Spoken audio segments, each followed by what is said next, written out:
While I was working as a prison guard, I once caught a woman trying to smuggle almost 3 pounds of weed in her oversized bra. It was the biggest bust any of us had ever seen. Topical as well. Well done. Nice. Nice. Someone I drew Mark Hamill onto Carol's forehead while she was asleep the other day. You should have seen the look on her face. God. And the worst part of having an Apple addiction, it's the fact that you can't even see the doctor about it. Think about it. Yeah. Yeah, there you go. Anyway, there you go. Hello, everyone. Welcome to the Black Dog 244. I'm Lee. I'm Darren. I'm Jim. I'm Aaron. I'm rebuilding my Glenn Stacy Lego character. Sorry, again. This fucking the microphone. I don't know what's happened here, but something's happened to the hinge. And just as you asked me to speak, suddenly the mic just went fuck off. And it spat away from me. It's like, all right, everyone's a fucking critic, you know. Screw you. But you're just a fucking mic stand. What else do you do during the day? How dare you have a fucking opinion? Yeah. Darren's hinge is gone. Cool. Well, that is appropriate. You know, I mean, I'm going off. I'm just going to get a screwdriver. Right, I'll be back in a sec. Oh, for goodness' sake! Anyway, yeah. Well, don't worry. Won't be the first time. Anyway, so hello everyone. Welcome to Black Dog 244. While Darren repairs his bloody hinge. I've got me hinge repairing. You got your hinge repaired, have you? Yeah. No, Okay. well, I'm just doing it now. I say, talk amongst yourselves. Oh, Jesus. Man, this is fucking excellent podcasting. It is. It's everything we could possibly want. I mean, you know, I almost feel like what we need to do is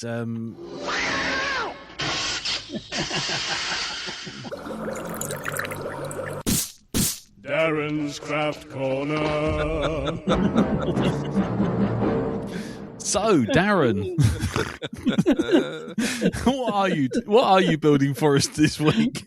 Well, I'm building a microphone stand with an inappropriately small screwdriver. Actually, fuck, Yes. I picked the wrong one up. Right, You picked the wrong one up. I picked the wrong one up. Is it a Phillips? Is it a flathead? It's a flathead. It has to be because that's the screw. You know. Yeah. So, Okay. you know, I don't know. Are you maintaining the lefty loosey righty tighty? Yeah, I certainly am. Yep, those are the standard movements for which to use with a screw of said description. Oh, it's good. That's good. How's it looking? Is it looking tight? Do you need a washer? What's happening? No. I had a shower this morning. Yes. I had quite an emotional day today, actually. Oh God. Yeah. Go on. Yeah, it's my quite a tearful moment. I talked to my son, and you know, I said to him, "So, what do you want for Christmas?" And he went, "Oh, I'll have a bookmark." And that's when I started crying. He still doesn't know my name's Darren.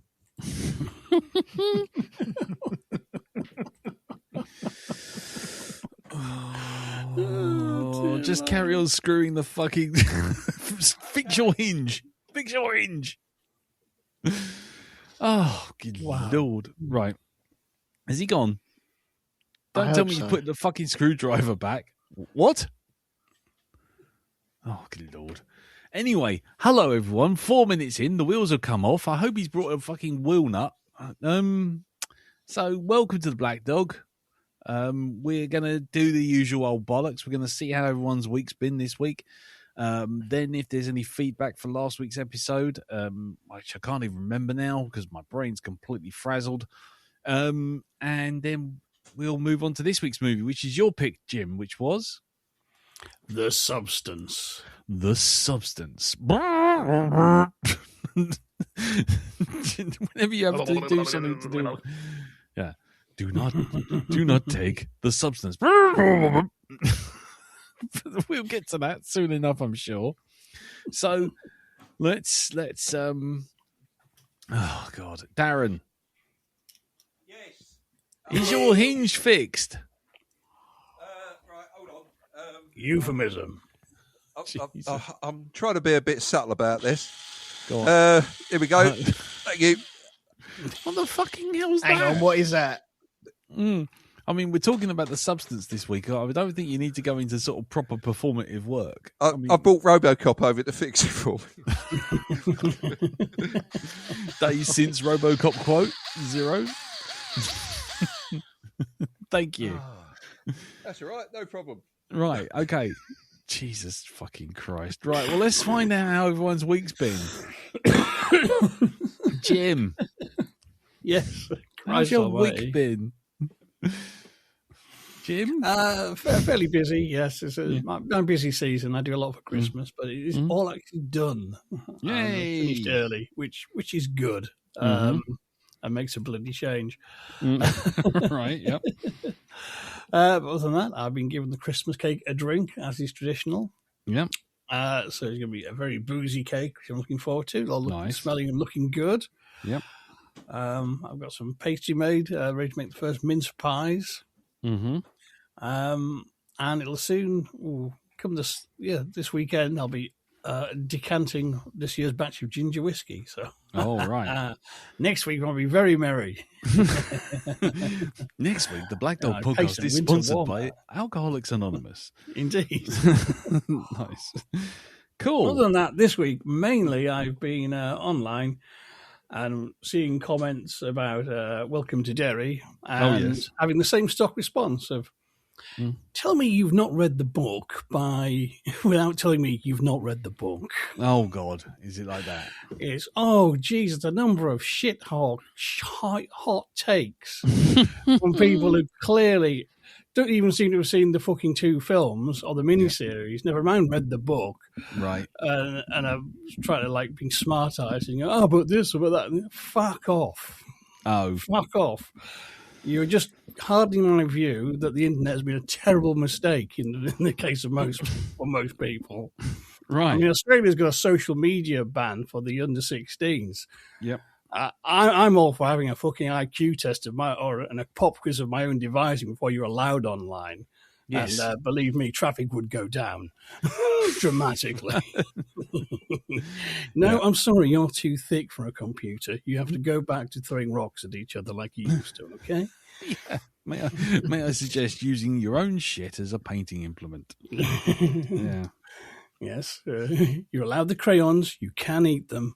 No, You may please. use dividers, eat them. but not on each other. Yep. Nice. But yes, I've still got the last episode to go, but I've been really kind of, this is how you do, it's everything Alien Earth Wasn't.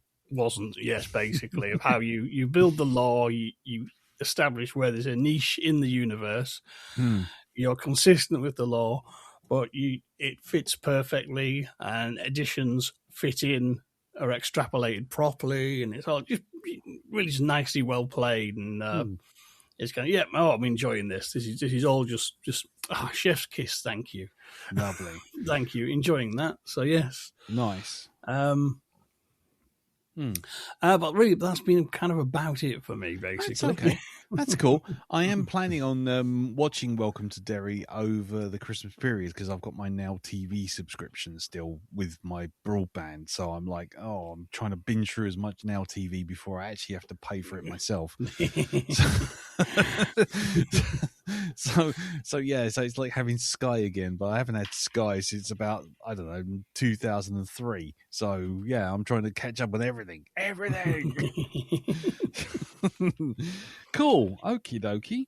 Well, we'll move on to you then, Elton. How's your week been, sir? It's been ups and downs, lots of downs, and one up. And so that's what we're going to be talking about today. Okay. Is that your house with balloons coming out the roof? No? Have you got your walker with the tennis balls for feet? On your Zimmer. So, sorry, I had to say it. You just One left it there. sentence into it. One One sentence. I'm sorry. I am I'm wearing sorry. the cone of shame. I do not Squirrel. like the cone of shame. Squirrel. Sorry, Elton. Go on, go for it. What's your one up? Go on, go for your one up. So I had Thursday, Friday off this week. Okay. Last week, sorry. And the reason was I was going into London. Me, Jacob, and Maddie went into London. I met them at a venue, and Yes. it was for a very intimate gig. Oh, okay. And so a little while ago, you'll remember last year I Yes. didn't go to a gig for a band that I really liked. And then this year Yes. I actually got to the gig and saw the band and had a fantastic, magical time. Yes. Well, the lead singer from that band, Right. known as Sam, he's put together a collection of songs. I think he'll be releasing an album very, very soon. And it was like a I don't know, a very small, intimate gig of these new songs, which nobody has really heard. Cool. It was in St. Pancras Old Church. I know it very well. Yes. Yeah? Okay, Yeah. cool. Very cool. It was it's a lovely little venue, really Yeah. tiny, but really, really nice. Great atmosphere, lovely people there as well. But it was, I got there a little early, and I didn't mean to, but I wanted to get up there, and then I was going to meet Jacob and Maddie after their work. They were going to come up and meet me outside. And I turned up, and nobody was there. And I turned up a little bit too early. And so I thought, the gates were locked at the time, and I was like, oh, am I a bit too early? Yeah. And then all of a sudden I can see people walking around in the grounds, and I was like, oh, that's a bit strange. And this guy came up from inside the ground, and he was like, oh, it's padlocked. I went, yeah. Why do you want to get out? He's like, yeah, I want to get out and get some food. I went, okay, cool. Turns out this was the celloist that was going to be playing that night. Oh, nice. Yeah. But I was unaware of that at the time. Then I saw the violinist that was going to be playing. Nice. I recognized him, but I was a bit nervous, so I didn't say anything. I didn't want to be that guy, be an idiot and make a fool of myself. So I thought, nope. We have a history of that on this cast. So I thought, yes, we do. Yeah, leave it to me. I'll do all that shit. Yeah, exactly. So I was just playing it cool, and okay, cool. And I just stood around for a little while, and then a lady turned up and did a photo shoot outside the church. Right. Which was really weird, really strange. It was she was dressed up as like a white Grim Reaper with like real nice big costume. I thought it was going to be part of the show. Turns out, no, it's just a coincidence that she was there for a photo shoot. All right. Okay. So I was like, Fair okay, enough. that's cool. And the doors kept opening and closing. And at one point they opened, and I saw Sam there, and I thought, screw it, I'm going to introduce myself. Why not? Hey, go for it, Elton. Go on. So I said hi, and thanks. Or I'm here for the show, and he's like, oh, thank you very much. He was really appreciative of it. Yeah. And I was like, I went away. I was like, wicked. I said hi. Nice. That is all I wanted. I was really, really happy with that. Yeah. And so I went off. I tried to grab some food, but it's extortionate prices. So I thought, do you know what? I'm all right. I can skip a meal. I'll be fine. Yeah. And then came back because there was nothing else to do. I didn't want a beer because I'll be driving later on. So I thought, oh, sorry, I'm just going to sit outside the church. And so I found a bench right outside the doors and just sat there for about 20 minutes. And then all of a sudden, Sam came out again. And me and him just had like a 20-minute conversation about music and other stuff. Oh, wow. Cool. And there was no one else around. It was just a proper one-on-one thing. Fun. And that never happens. That's really cool. So I was absolutely over the moon at this. Nice. And so, he made his excuse because he was the only person in there at the time. Everyone else had fucked off. And he was like, well, I can't leave because it's unlocked. Yeah. So he was kind of the vicar at that time. Yeah. Looking after the place. But then another guy turned up and he made his excuse. He went off for a pint. I thought, wicked. You know what? This night is grand. I'm really happy with this. This is amazing. Yep. And I wasn't expecting that at all. So I told him that my son and his girlfriend would be turning up, and they really don't know what they're getting into with this. And he's like, well, I don't know what they're going to get into either. I really don't know how it's going to go. So it'll be fine. But anyway, fast forward to the doors actually opening. Yeah. And Sam is there greeting everyone in to the actual building. Wow. Which was really cool. Yeah. I walk in and he's like, oh, yeah, I recognize you. Yeah, you've definitely got a ticket. Oh, is this your son? Is this your daughter-in-law? Oh, sorry, didn't mean to marry him off. And like, flipping out. This is awesome. Looking wicked. And, so we go in there. It's a really nice venue. Watched the bloke opening for him, and he was really, really good. Just an acoustic guitar and this guy, but he sounded really, really good. He introduced himself as the merch guy. He was the merch guy. He was selling Sam's merch, and then while he was on stage, Sam was doing his merch. So yeah, it's all very, very small and intricate. Proper small, yeah. Circle of life, isn't it? All interconnected. Look at that. Yeah, but it was so good. So he finishes his little set, and behind me, 2 or 3, maybe 4 rows behind me, the drummer of the band that I went to see earlier this year was sat there. Yeah. Oh, nice. And I'm going to go say hi, but he was in deep conversation, so I didn't want to barge in or anything like that. So I didn't want to be, once again, that guy.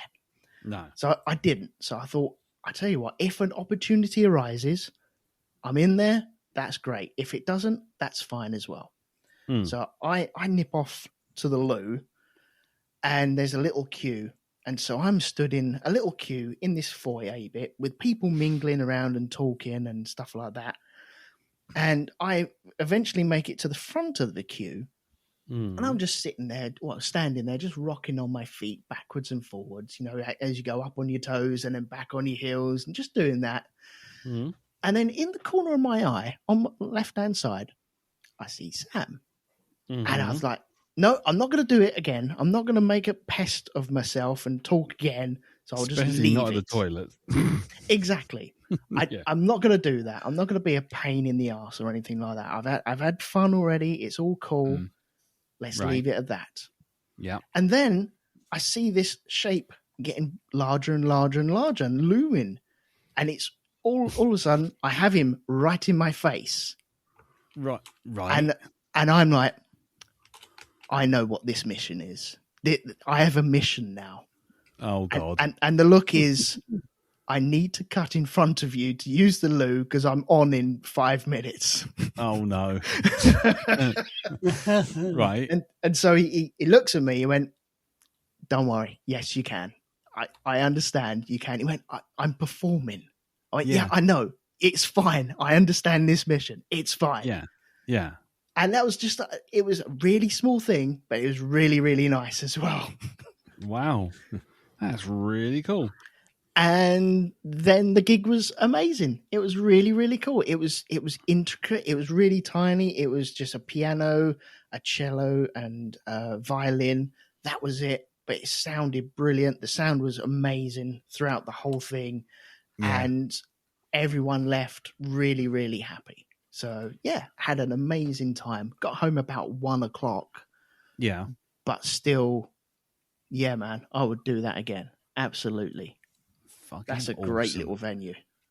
Yeah, definitely. That is awesome. That's brilliant, mate. I'm really glad for you, because especially after you lost the tickets the first time, we were all a bit taking the piss out of you. But it's really good that it all comes good in the end. Yes. Yeah. Nice. Yeah. It took a while, but man, that was a real good. And there was no real dickheads there. There was one guy who jumped up. Yeah, go on. There's always one guy, isn't there? Yeah. But there was one guy who, once everything had finished and everyone was starting to pack up, grab their bags, put their coats on and start leaving the place, there was one guy that was eyeing up. Normally you get the people that eye up the set lists. Yeah. So there was no set list, but there were lyrics to the songs because all the songs are brand new, just in case. And he was using these and just discarded them as he was going along. And there was one guy just hoovering them up off the floor. I thought, and he was going through them and looking at them and turning them over and going, "Oh, shall I take that one? Shall I not take that one?" I was like, "Hang on, that's not yours to take." No. I know it's an A4 paper with just like something printed on it, but you know. Yeah, and you know full well it's just going to end up on fucking eBay or some bollocks, isn't it? Probably will do, at some point. Yeah. But apart from that, all grand. Really, really good night out. I would, if anyone gets a chance to see a little gig in the old St. Pancras Church, then absolutely go for it. It's a great little venue. Yeah, it's fantastic. Yeah. Fantastic little space. Yeah, brilliant. Oh, well, that's really cool, man. That was, really happy. But that was it. That was my week. That was your up. That was good. Yes, absolutely. Excellent. Well, there you go. Well, Darren, what about you, sir? How's your week? Oh, well, not as busy this week. No. Just winding up my sort of like this year at work. Mm-hmm. It's funny how you get to the as it gets to your last day, how slowly it all goes. This is it. It's like, I could have sworn I've been working on this for the last 3 hours. It's only been 5 minutes as I looked at my watch last. Nice. It's just I'm not here. I'm just a virtual presence. Yep. That's it. I've already gone spiritually. I'm already out the door. You've already left. I've already left. Indeedy. Yes. Right.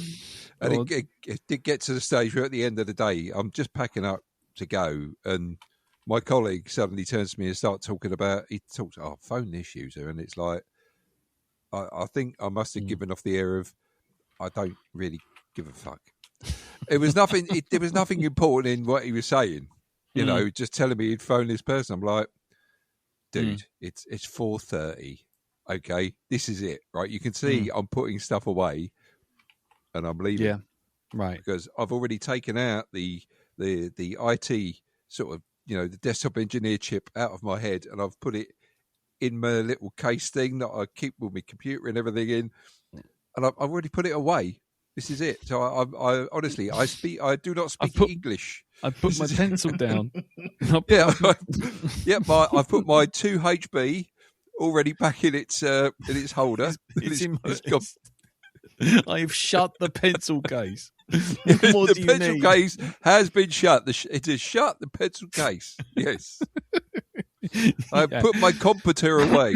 Yeah, see, I can't even pronounce them properly. This is it. This is it. This is how we've already gone. Yes. I am.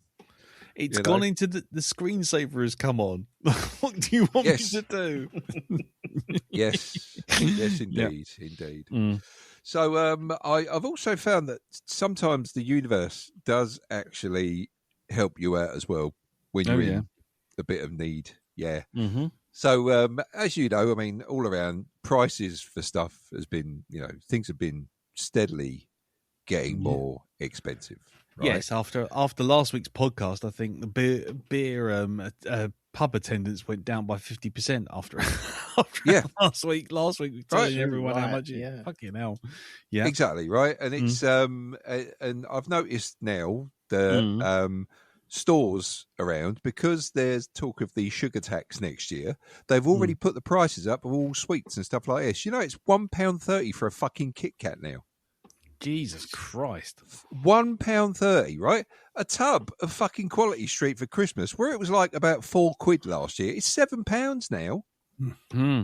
7? This is in fucking Tesco. Yeah, it's 7. This is in fucking Tesco's, for fuck's sake. It's not like, Waitrose or Morrison's or any shit like that. No, this is like, one of the cheapest stores around. They're charging £7 for a fucking barrel of bloody roses. So yeah, that kind of thing, rent, rail fares, all that lot, electricity, all going up. Yes. And it's like, we've been sitting here wondering next year we're going to have to move out of the flat because we don't know if the rent's going to go up a lot. And so we're really kind of concerned as to where we're going to find ourselves. Right. And then I got an email from a person who works for my company, G-Tronics, and sending me notification of something that I didn't think I would see the likes of again. And that is doing overtime on the weekend, doing moves work. I thought all of that had finished and this was it. The place where I used to go to do all this weren't requiring anything like that at all. But no, they've started up again because they realised they need a moves team, even though they said in this building we're not going to need one. Right. But they've realised I have. And so I went off, did some back-breaking work this weekend, moving some stuff around, getting some desks fitted out. And, I think because there's apparently more of this work coming, so I think that has kind of sorted out our financial troubles for a while. Okay. Nice. Yeah, honestly, the rate for the actual per hour as well, yes, thank you. I'll have some of that, indeedy. So, cool. Yeah, bit of good news there. Nice for that. So let's go on to something that's probably not so good news. Not so good news. And that's a program that I've watched this week. Okay. I don't think I mentioned this last week, but I watched. Was it the new? The War Between Land and Sea, which is the Doctor Who spin-off. The one that's got the hashtag going around on Blue Sky, Russell Tovey fucked a fish. Yeah. That's the one. Yeah. Spoilers! I take it that's this week's episode because I've watched the latest one, but I watched the first two. It's been going around as a meme since the trailer. It's just people Russell posting. Tovey, fish fucker. No, it literally is hashtag Russell Tovey fucked a fish. Right. Okay. Yeah. That's how Aquaman got his powers, I hear. Anyway. You do it one time. Just the one. It was an accident. Yes. I tripped over and found my cock in a cod. Anyway. Honest, that's my story and I'm sticking to it. That's the sequel to Blankety Blank, isn't it? Cock in a cod, cock in a cod, cock in a cod. And it's the same. I was looking forward to eating it. I just got it out of the fish and chip shop and everything. Proper man battered. Scratchy batter. Oh. Nice. No. What do you mean it's beer soaked? Yes, probably tastes a bit creamy in there as well. Anyway, tartar. Tartar, yes, tartar. Yeah. It's not bad. It's all right. Yeah. But I know it's not going to stick to the landing. No, this show because it's written by Russell Russell T Davies, so he's guaranteed not to. Indeed. So he'll do. I think it's like 6 episodes, sort of like in. Long this is. So he'll do everything fine up to episode 5. Everything up to episode 5 will be the equivalent. It's like that. There was the episode called the opening of the Pandorica, right? Okay. That whole episode, the first part of that 2-parter was like Comfortably Numb by Pink Floyd, right? Okay. Beautiful. Absolutely fantastic. You could have ended the season on that. And then, of course, the episode that followed it was fucking Knees Up Motherfucking Brown. That's what that was it. That was written by him. So Stephen Moffat. No, I was going to say Moffat. That was Moffat. Again, another bloke that showed promise at one point, but then fucking I don't know what happened to him. He's never gonna write another Blink. So or Don't Blink. I think it was, or was it Blink? What was the episode? The one with the angels. Blink. Was it Blink? Blink. Yeah. Probably the best episode he's ever written. But there you go. So I don't hold that much hope for this. Well, it depends if it's just him writing it, because he did the Torchwood Children of Earth. Now that perfect 5-parter, but he wrote part 1 and really part like 5, and let other people write the middle bits, and that seemed to work. Yeah. Well, then maybe this is what he should have but done. His problem is he always has to write everything himself. Yeah, I've said it before. It's kind of, if you go back to the era of classic Doctor Who, and indeed most TV shows in Britain, we don't have a showrunner. No, as such, you have a script editor and a producer, and that job is split between 2 people. Do not let one person do the full job, because it's too much and they go mad. Yeah, Moffat went mad. Moffat went mad. Davis has gone mad, and he's still not got his mojo back. Yeah. Go on, carry on, Jim. Sorry, go on. But yeah, it is kind of, it's kind of the mistake. Chibnall did it as well. There's kind of, I am the god of this universe. I must write all the scripts, and any other script I commission, I must rewrite in my own image as well. It's kind of, no, this isn't. It doesn't make for good television. No, you know, you either produce the show and you do all the coordination and behind the scenes and get stuff read. They have a script editor who gets in scripts and says, "Yeah, we'll have that, or that's good. That needs changing." But even the script editor doesn't write all the scripts themselves. You know what I mean? It's a much better structure. And like, I don't know, it's this idea of the showrunner we got from American TV. And I don't think it's a good model. But even the American showrunners don't write all the shows. It's absolute lunacy to try and do it, I think. Yeah. Most showrunners, I mean, with notable exceptions of someone like J. Michael Straczynski on Babylon 5, or, you know, someone who's got, like, I know where this is going, and know where it ends. Just leave it to other people. Just write the arc, make sure it all stays tonally the same, and then it's over to you. The problem, you know, I just no. Yeah, just write a show Bible, give it to the hands of some writers, and say, "Here we go. There's your guys. Build some stories around that. This is the point we start at. This is the point we need to get to. Fill in that bit in the middle." Yeah, I mean, I haven't seen War of Land and Sea because, frankly, after the last 3 seasons of Doctor Who, I'm done. I'm quite frankly done with all of it until such time as someone comes along and tells me it's actually good and doesn't start it with, but it's a good Doctor. If only the writing was just like, don't. If you read this, no, don't. If you, their acting's really good, but don't. No, just leave me be. I will find out myself at some point. Yeah, I don't care. I still haven't watched the last season. I had no compulsion to watch it at all. And there were flashes of brilliance, and then the rest was just dog shit. Do you know what I did for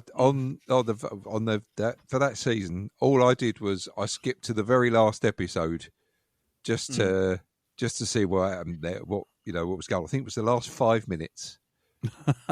Right, that was it. I skipped to the last 5 minutes of that very last episode of that season, and I was like, "Yep, this is the reason why I didn't watch the rest of the fucking thing, because look who we've got appearing on screen now at the end there. Fucking hell, fire." Anyway, I know what you mean about the Chris Chibnall thing, though, because I watched that season that he did, or a couple of seasons. It's like, this is the bloke that fucking did Broadchurch. Are you sure? But even the second season of Broadchurch was bollocks. The first season, the second season was sniffing his own farts, just happy that he got David Tennant. A broken clock is right twice a day, I suppose. But anyway, go on, carry on, mate. So what's this thing? Is it actually any good? It was okay. You know, it's all right. It's I felt compelled enough to want to watch further. I stayed with the 2 episodes, unlike some of the stuff that I've watched recently, where there's some stuff on TV that I've got like halfway through it, and I'm just, oh dear, I've got to get off the train now, and it's like, you know, buried it at the bottom of the file structure on my phone and never gone back that way. And and there is one show I've got to rewatch, because I know everybody loves it, and I'm going to have to give it more than half an episode's chance, and that's Andor. Yes. Yeah, that is a bit of a slow burn, but it is worth it. First episode. So I've heard. Well, I tell you what. The first season, I'm not going to lie, it started off with me hate watching it. And by the end, I was like, give me more.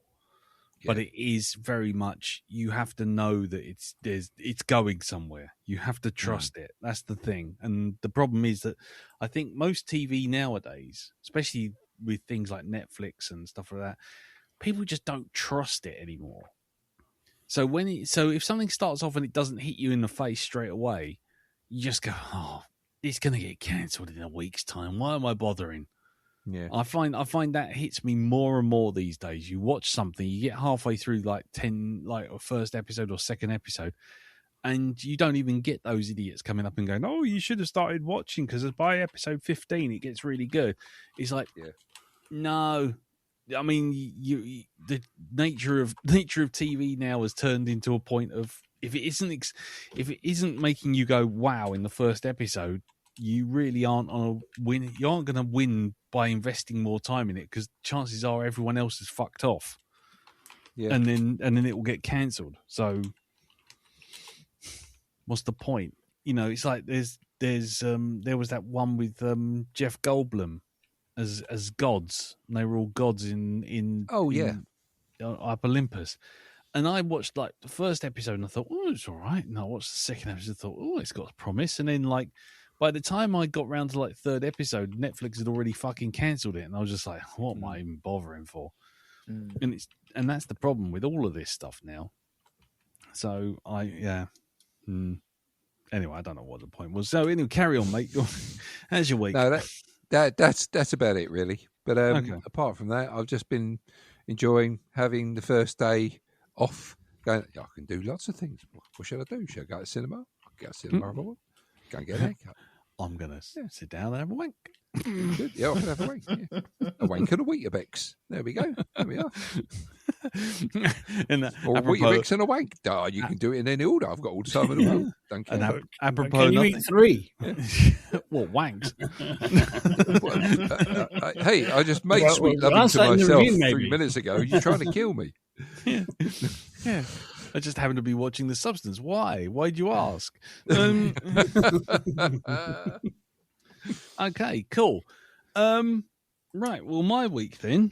Let's go through this. Oh, blimey, where do I start? Okay, first off, get the video game out the way. Last week, I think I might have mentioned it on this cast, or I may have been thinking about mentioning it on the cast. Dispatch.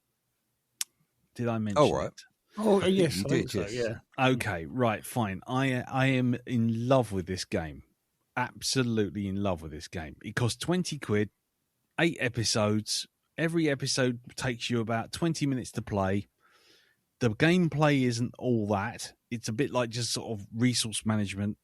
But the truth of the matter is it's watching 8 very well animated episodes of a kind of Invincible style superhero comic cartoon. It is beautiful. It is funny. The characters are good. The action is great. Everything is great. I mean, the game itself is like playing Dragon's Lair. You get like 1 or 2 sort of events and some little mini resource management games and everything. But really, you're mainly watching the film. And if you put it into cinematic mode, you basically have literally 1 or 2 button presses an episode. So it's really kind of the bare minimum. But I absolutely adore it. And there is one episode.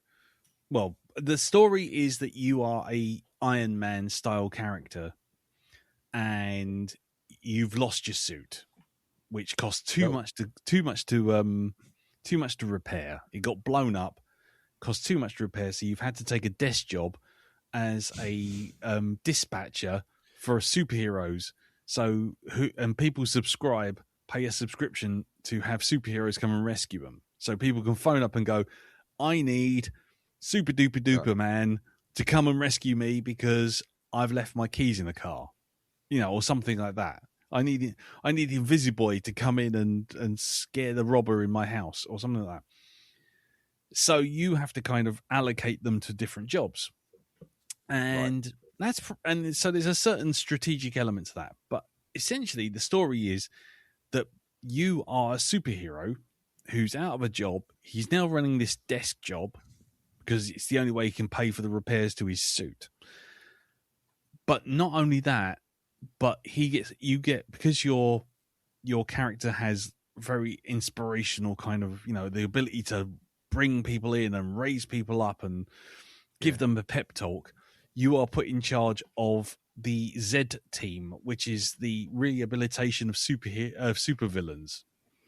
The problem is, the problem is they all don't know who you really are, and you put away half of them during your career.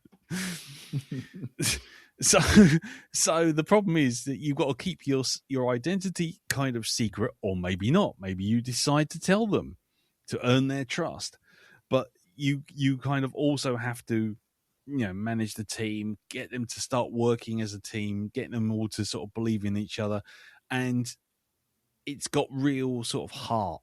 The story is just fantastic, and it's really well voiced. The dialogue is brilliant, and there was a moment in episode 5, I think it is, and lump in the throat time, proper like, oh no, it's really dusty in here, no, moment, and it's also extremely funny. There's a throwaway scene where the team take you to a supervillains only bar, and you're still in disguise, and one of the characters is this kind of like really kind of show off guy. He's like he's called Flambe. His name is Flambe, and he's got skin that can resist fire. But what he really wants to do is be a singer. And he does this karaoke scene where he sings I'm a bitch. I'm a bitch, I'm a love, yeah. But he doesn't know any lyrics. So while all the rest of the game is going on, for the rest of the game, there's him on the karaoke stage in the background kind of going, I'm a beach, you're a beach, I'm a beach, and you're a beach, and I'm a beach, and you're a beach. What are the words? I cannot see the words. I'm a beach, I'm a beach. And it's just, it feels like half the time they're riffing, and it's just it's lovely. The writing is lovely. The gameplay is for dog shit. I mean, it's not a gameplay kind of game. It's more of a storybook that you like a choose your own adventure almost. But I think it's great. I love it. Absolutely love it. Right, so that's that out of the way. It's on everything. It's on every platform. Everywhere. What's it called again? Dispatch. I'm looking at it on Steam at the moment. Yeah. Steam might have it in 2 flavors, because it actually came out as every episode came out once a week that you would buy for like £3. Yeah. Or you can buy the whole lot for like 20 odd something. Yeah, $24.99. Yeah. So if it's on something like Xbox Game Pass, try it. Mm-hmm. I wouldn't recommend you spend money on it if you actually want a game. But if you want to watch Invincible, and every now and again it pauses like Bandersnatch on Netflix and says, are you going to send this person, or are you going to tell this person what to do, or are you going to hack this thing? And then you go into little mini games, and it kind of pauses the story. So it's a kind of like an old school Dragon's Lair, Space Ace kind of game in some ways. If you don't like the look of that, then just watch the videos that are on YouTube and watch the whole show. But I do like it. It does make me laugh, and Carol was sitting there laughing at some of the stuff that was going on as well, because you got all these misfit superheroes who all got like there's an Invisigirl whose power is that she can turn invisible if she holds a breath. The problem is she's got asthma. So there's all these kind of things. There's one guy who's like a Harvard MIT super genius who turned himself into a bat. But the problem is he's super clever, but every now and again he has sort of hormonal changes and turns into a full-blown 8-foot tall bat with no control over himself at all. So you could be like, oh, I'm going to send him in to inspire kids at the school in the local science fair. And then all of a sudden he's lost his fucking mind and he's destroyed the entire place. So, yeah, it's interesting. It's an interesting game. It's an interesting way of doing it. And if you've ever played something like the Telltale game, Walking Dead games, that's kind of how it kind of plays, with asking you to make a decision, and the characters will remember that, or act on it, or don't like that, or do like that. What else? Oh yeah, do you remember last week we all got Mum got stung by that electrician charging us 90 quid Yes. for every single fucking thing he did. Yes. Oh yeah. Well, Mr. Never knowingly typing one word when 68 will do in an email, sent an incredibly detailed and forthright and expressive email to Checkatrade, which informed them in no uncertain terms that I would like to put a review on their site for the company. The Checkatrade, kind of alarmed by the dialogue that was coming from me, said that they would like me to inform them of further details of the call, and if they approved, and if they saw that I wasn't just a disgruntled person or a disgruntled employee, they would actually publish the review. But they needed to give the company the right to reply, which they did. The company checked the phone logs, found out that I was right, that I basically phoned them up and said how much, and they said 150 quid, and then, charged me several hours later, 400 and odd quid. Yeah. And they refunded the lot. Oh my word. Oh, nice. Yep. All done. So there you go. Dun, dun, dun, dun. So when people say your call's being recorded for quality purposes, that's not a lie. Remember that, because when shit goes down, you can throw that right back in their face. Check the fucking logs. They will, and they have to. Hell. So there you go. So that was quite good. Oh, well done. Yeah. Very good result. Yeah, it's very win good. for the little man. A win for the little man. A man with too much time on his hands and an entire lexicon at his fingertips. I'm going to write a sternly worded letter, and this time it worked. Yes, I'm going to write a sternly worded letter. I'm going to inform you of details in bullet point form, and I'm going to tell them all that I'm telling my podcast listeners, and I'm going to be extremely vocal about this whole fucking affair. Oh, do you know who I am? Exactly. Do you know me? I have literally dozens of people who listen to me on a podcast. Literally dozens. What else? Okay. Speaking of me saying things I shouldn't, I got banned from the politics Reddit.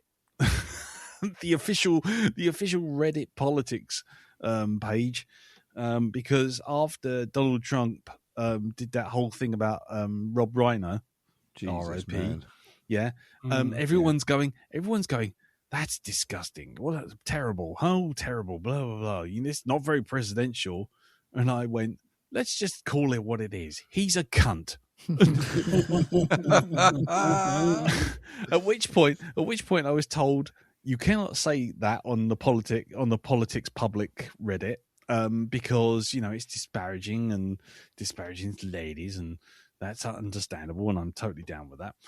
It's true. They went, you have 24 hours in which to renege and recant your post, because we only accept quality discourse here when it comes to any subject in politics. So I went, okay, and I took it down, and then someone went, he's really not very presidential, but he didn't like Rob Reiner. And I went, yes, but he's also a paedophile and a cunt. I got immediately banned. So, there you go. Nice. I take me lumps. I don't care. It's really unpresidential. Yes, because he's a paedophile and a cunt. Oh, I've been banned. So anyway, what else? Yes.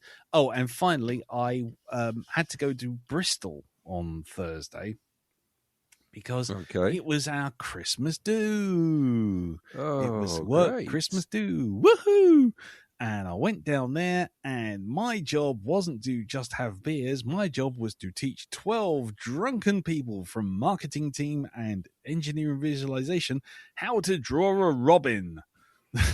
I did paint and draw and sip, or whatever they call it, in a pub. A pub. A robin as in a bird, or robin as in the sidekick to the well-known Batman. Or Robin as in the Reliant. No? Or Robin as in Robin Asquith from Robin's Nest. That's the one. No, I literally had to teach them. I had my iPad literally on the front of my chest, and I was drawing back to front on this thing, showing everyone, all these drunken idiots, drunken compatriots that I work with, how to draw a Robin, basically using 2 circles and draw the fucking Robin.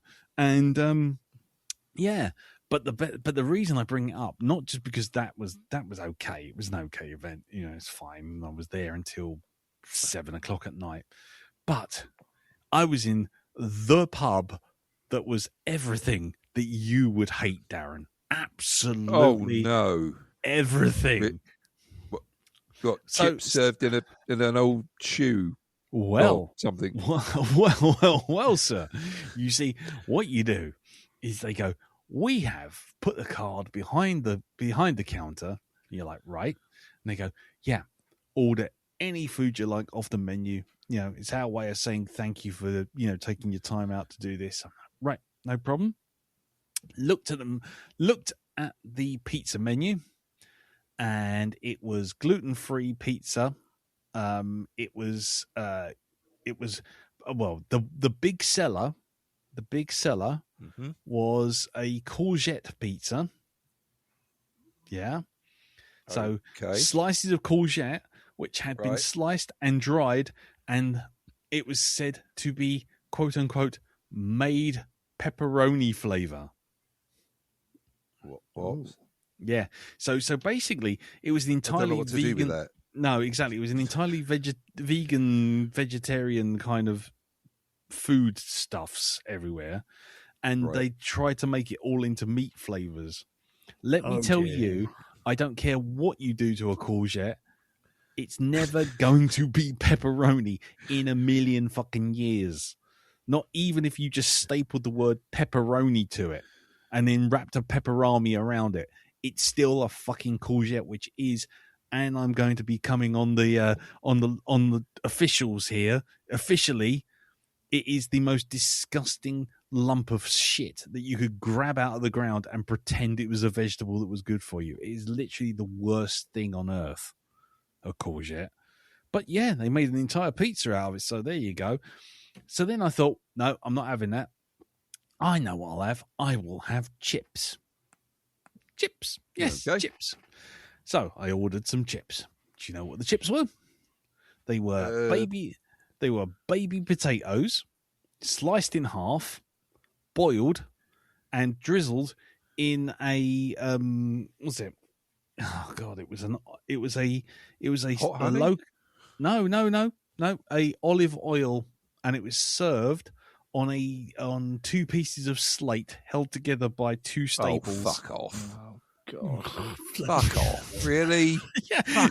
It's like someone made a book cover out of 2 pieces of slate, and then literally put like three baby potatoes sliced in half, drizzled in olive oil, and called it a day. How can you get chips wrong? Oh, well, clearly they can. They did a very good job at it.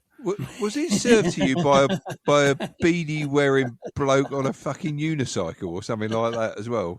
Well, he wasn't wearing a unicycle, but he did have. I'm doing this to be ironic. He did have an ironic. He did have ironic sort of things all over him. Oh, the beers. Oh, the beers were all made of things from everything from mango to. I don't know, bicycle pumps. I mean, it was just very weird. And then I had one, and they said, oh yeah, because someone came past and they're like, what are you doing? We're like, oh, we're doing a drink and draw, and the person was obviously part of the pub, and they said, oh yeah, well we're pretty creative here, and we're pretty open on the creativity on this thing. I'm like, oh, that's good. They said, yeah, we've made a beer. Okay, cool. It's got cranberry in it. It's a cranberry beer. And I'm like, okay. They said, yeah. And it's 5%. Yeah. Alcohol. I'm like, oh, okay. They went, yeah. We've been a bit clever. We've called it Red 5 because that's a Star Wars reference. Is it? And I was like, I'm going to have to go. Right, can we just pause the podcast? I have to go and look for this now. Can I just ask, Lee, is it in Star Wars Episode 1? Oh, fuck you. This isn't me. Is it in Star Wars Episode 2? Yeah, and I was like, what's the timestamp? Yeah, but I went Red 5. I said, oh right, okay. I said, God. I said, so the beer's lukewarm then, is it? And they went, oh no, we chill it. Fuck off! Just my word! Get the fuck out of my face, you unicycle riding, beanie hat wearing twat face. It's like I was like, okay, so it's a Star Wars thing, and they went, yeah, we're gonna make a promo using an X-wing. I went, you do know you're going to get sued to within an inch of their life if you put that on put that on any social media. Oh no, it'll be fine because it's all done in jest, and Disney are pretty litigious. That's yeah. So I wouldn't go looking for this pub because it'll be out of business by the end of Christmas. I hope you said first day on the internet. Yes, I understand. Yeah, nice. But anyway, once I was finished there, I decided, right, okay, I'm going home, and I went to the Bristol Temple Meads, where the train, the 7:30, was ready to go. It's a train station, foreign viewers, not a strip club. Yeah. I had to go much further east if I wanted that kind of stuff. But no, I get on the train, 7:30. Nice. Right, wait. Bing bong. This train has been cancelled. Next train, 8 o'clock. You fucker. So then I had to wait till 8 o'clock, and then I had to get this stopping service, which meant I didn't get into London until about 11:15. At which point I then had to spend half an hour getting across London, and then another hour getting back out of London to my home. So this drink and draw, where I was offered a courgette pizza and a beer that's got a Star Wars reference in it that was, made by an idiot. It took me nearly 4.5 hours to get home by the end. That was great. Wow. Just to draw a robin. I was literally, what am I doing with my life? So, yeah, that was great. Absolutely fucking great. What else have I got here? I've got something else for it. No, it doesn't matter. Anyway, right. So that's that. So that's my week. I did look to see if we had any feedback for the Matt Damon poker film Rounders, and we had nothing. Nothing. Once again, a film that I've put out there. Nothing. Fine. I get the hint. It's fine. Well, not just yet. Don't give it time. Give it time, Elton. It's fine. So, hang on, Darren. Yes. Breaking news. Yes. Just appeared on the Facebook group. Adrian Saunders, Mighty Zim has just put down Fallout Season 2 on Amazon Prime, released December the 17th. Tomorrow. They've moved it forward. Yes, they have. I did see some sort of notice about that on Facebook. I thought it was actually today. No, it's 17th. Supposed to be tomorrow. They brought it forward to, but no, I'm really, really quite happy with that. That's good. We're all waiting to sit down and watch that here. It's a family thing. We all sat and watched the last season and really enjoyed it, and we're all like, nope, this is it. This is what we're going to be doing now. Watching that, so can't wait. Whether you like it or not, kids, sit down, gather round. It's a Deathclaw. Yeah, it's the end of the world. I told you there'd be a Deathclaw. I told you last year. No, I knew there'd be one. I knew there'd be one. It was only there was a. I get the impression though that the Deathclaw would have been in season 1 until they probably had a bit of a budgetary meeting and scaled it down to the actual mutant bear. because there is no way one of those bears does what it did to a power armor in the actual game itself. It's like, no, that was going to be a death claw. I reckon. And you ran out of cash. Yep, that was it. Anyway, right. So we'll leave it there. We are now going to take a break. We're going to roll the jingle. And when we come back, we're going to settle in, eat our prawns, and review The Substance.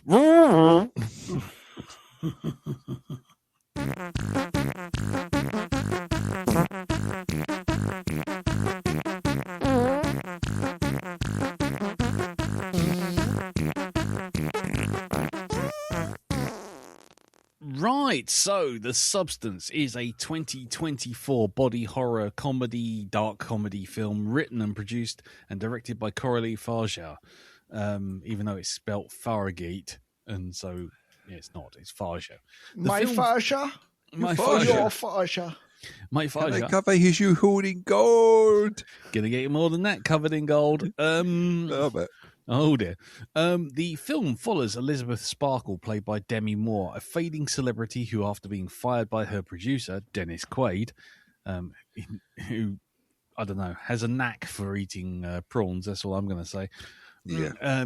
Is fired by her producer due to her age, uses a black market drug that creates a younger version of herself, played by Margaret Qualley, with unexpected side effects. The film is noted for its satirical elements, grotesque and hyper-realistic imagery. It's only named starring roles are Demi Moore, Margaret Qualley, and Dennis Quaid, so there you go. The film was released May 19th, 2024 in Cannes, and then later in the UK and the United Kingdom, September the 20th, 2024, which I actually went on the opening day to watch this, so that's exactly where I was. And it had a budget of $18 million. How much do you reckon it made at the box office? Who's really worried about me asking them first? Darren. Right. How much did it make at the box office? Yes.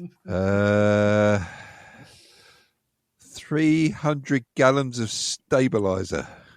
300 gallons of stabilizer. Okay, Jim? I think it made 5 million one-use only reused plastic syringes. Mm-hmm. Elton? One hungry bum.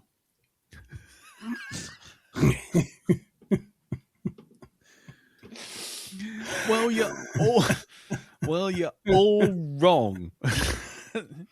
I beg to differ. There was one hungry bum.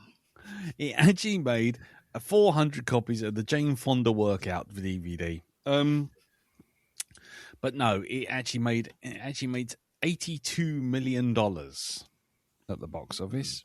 So it made quite its money back. That's all we're going to say. But yes, we shall go around the table now. We won't look at the reviews because that will obviously bias us.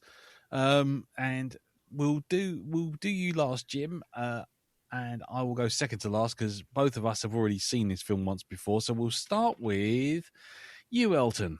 Mm-hmm. Without spoilers, what did you think of this film? This film was ludicrous. It was bonkers. Mm-hmm. It was fabulous. Mm-hmm. It was haunting, scary, tense, disgusting, horny. All the words in the dictionary. It was that. I think it looked brilliant. I think it sounded glorious. Mm-hmm. I think it was fabulous. Mm. And I had an absolute blast for 2 hours and 21 minutes watching this. I could not watch it. Awesome. Cool. Darren, what about you? Yeah. Mm-hmm. It's one of them films, isn't it, that where you can't. You feel funny saying whether you enjoyed it or not. It's because of the subject matter. Now, I will admit I'm not the sharpest tool in the shed. I know the themes this film covers. Yeah. But I have to say, by the end of it, I was like, what the fuck was that I just watched? I think something that started ringing alarm bells with me was as I was watching it and it was getting near the end, I thought of, it just brought to mind one film that I thought that I watched during, I think, the 80s or the 90s. And I thought by the end of that, people kept going on about how brilliant it was. And I thought, what a load of old bollocks, right? Now, this film here made me think of that one. And I think you will agree with me, just because of the body horror bit in it. And that's Society. I fucking hated Society. Oh, yeah. I fucking hated that film with an intensity that's like the glare of the sun. So that kind of jaded me a little bit with this film. As it got to that, it was just like, oh, so you're going to do exactly the same. You're just going to throw stuff because you've run out of where this is going. So you're just going to just it up. That's what you're going to do.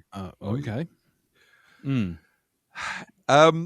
Now, I thought people are saying this has got really good reports back from everyone. And I'm like, I'm obviously lacking in intelligence because is it me? Am I seeing the truth in this film? As in, people are saying this is great because they want to seem clever or something. I don't know. So it's like I've had this with other films. I've had to watch some films twice because maybe I've been distracted or there's like stuff on screen that's distracted me from, like a theme that I'm not watching, and it's kind of just throwing me out. Yeah. I went out and I thought it's either going to have to be, I'm going to have to go to Screen Crush, I'm going to have to go to New Rockstars just to find out, just to help me get my head straight on this. Right. And just to let people know, if you've never heard of either of those two, they are really good at giving you everything about a film. Right. They'll tell you the links for it, where things come from, where this thing is associated with what they meant by this, and they're really, really good at what they do. Right. And if you watch both of them on a single film, it will cover just about everything. Okay. Of a movie, right? So I found a Screen Crush program. It was only 15 minutes, which I was surprised at, but it kind of helped me focus. Okay. Right. So it's not giving an opinion on whether the thing's any good, but it's telling you what this meant. Did you spot this bit here? Because this is where it links back to in the film. This is what this means. This is the theme that this is trying to cover. And I've got to admit, I felt better about the movie after I'd watched that. Okay. It's like, I haven't got time to go and see this a second time before the cast. I'm going to have to get assistance with this one. you need a movie guide dog. I need a movie guide dog. Right. And even then, there's at least one or two things that even they missed out on that I was, as I'm listening to it and watching their sort of their summary of it. Yeah, I realised there's one or two things in there that they didn't mention. Even though they went really deep. I mean, they did a real deep dive on this. There's even something that I think they missed because I didn't actually hear it mentioned. Okay. So as to whether I enjoyed it, yeah, there's a lot of uncomfortable stuff in here. Understatement of the day, week, understatement month, of the day, yeah. Go on. So I appreciate the film. I really do. I appreciate its art and I appreciate what it's trying to do. And it's a thing that doesn't get talked about that often. I mean, I've seen people go for these points and they've taken a lot less time getting round to it because it is a heck of a long movie. Yes. It is a heck of a long movie. Well, it is, especially if you don't like it or if you're not digging it. I think it's probably safe to say. It's more the fact that I went along with the journey and I was kind of, I want to see where this is going.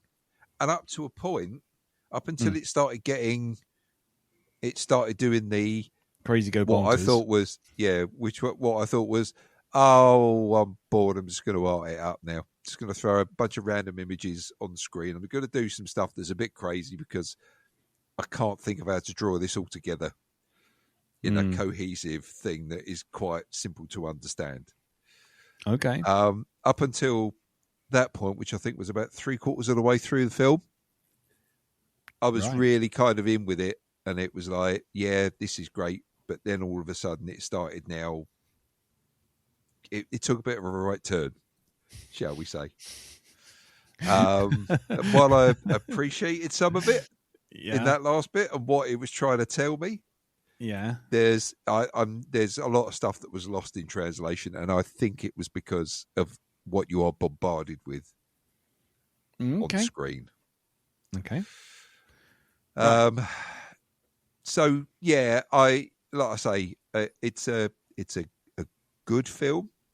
Oh, yeah, that's it. That sounds better. It's a good film. It's well made, and I appreciated it for what it was. I didn't think it was rubbish at all. But it was just a bit of an assault on the senses. Cool.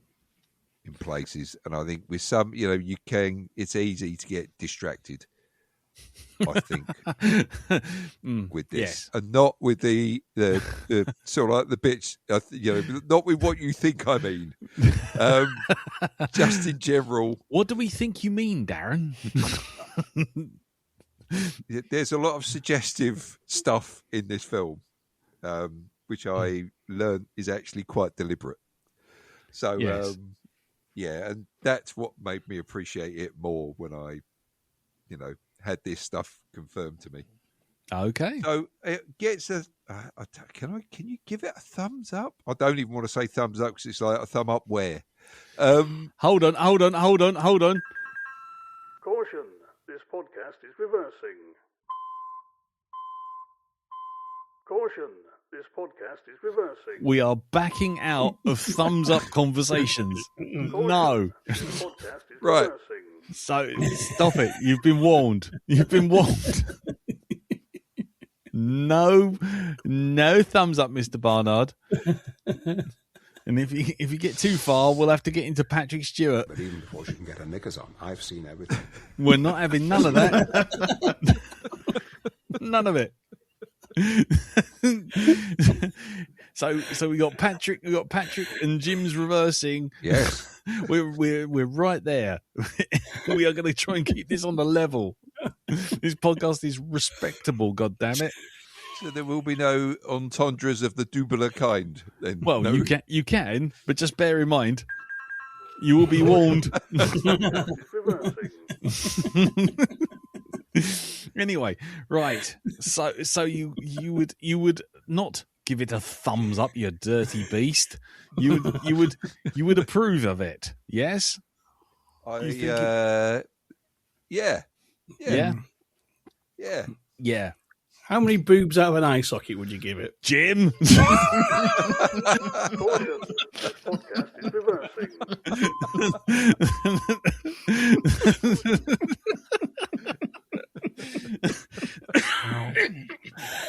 Right. Oh, I'd give it a pair.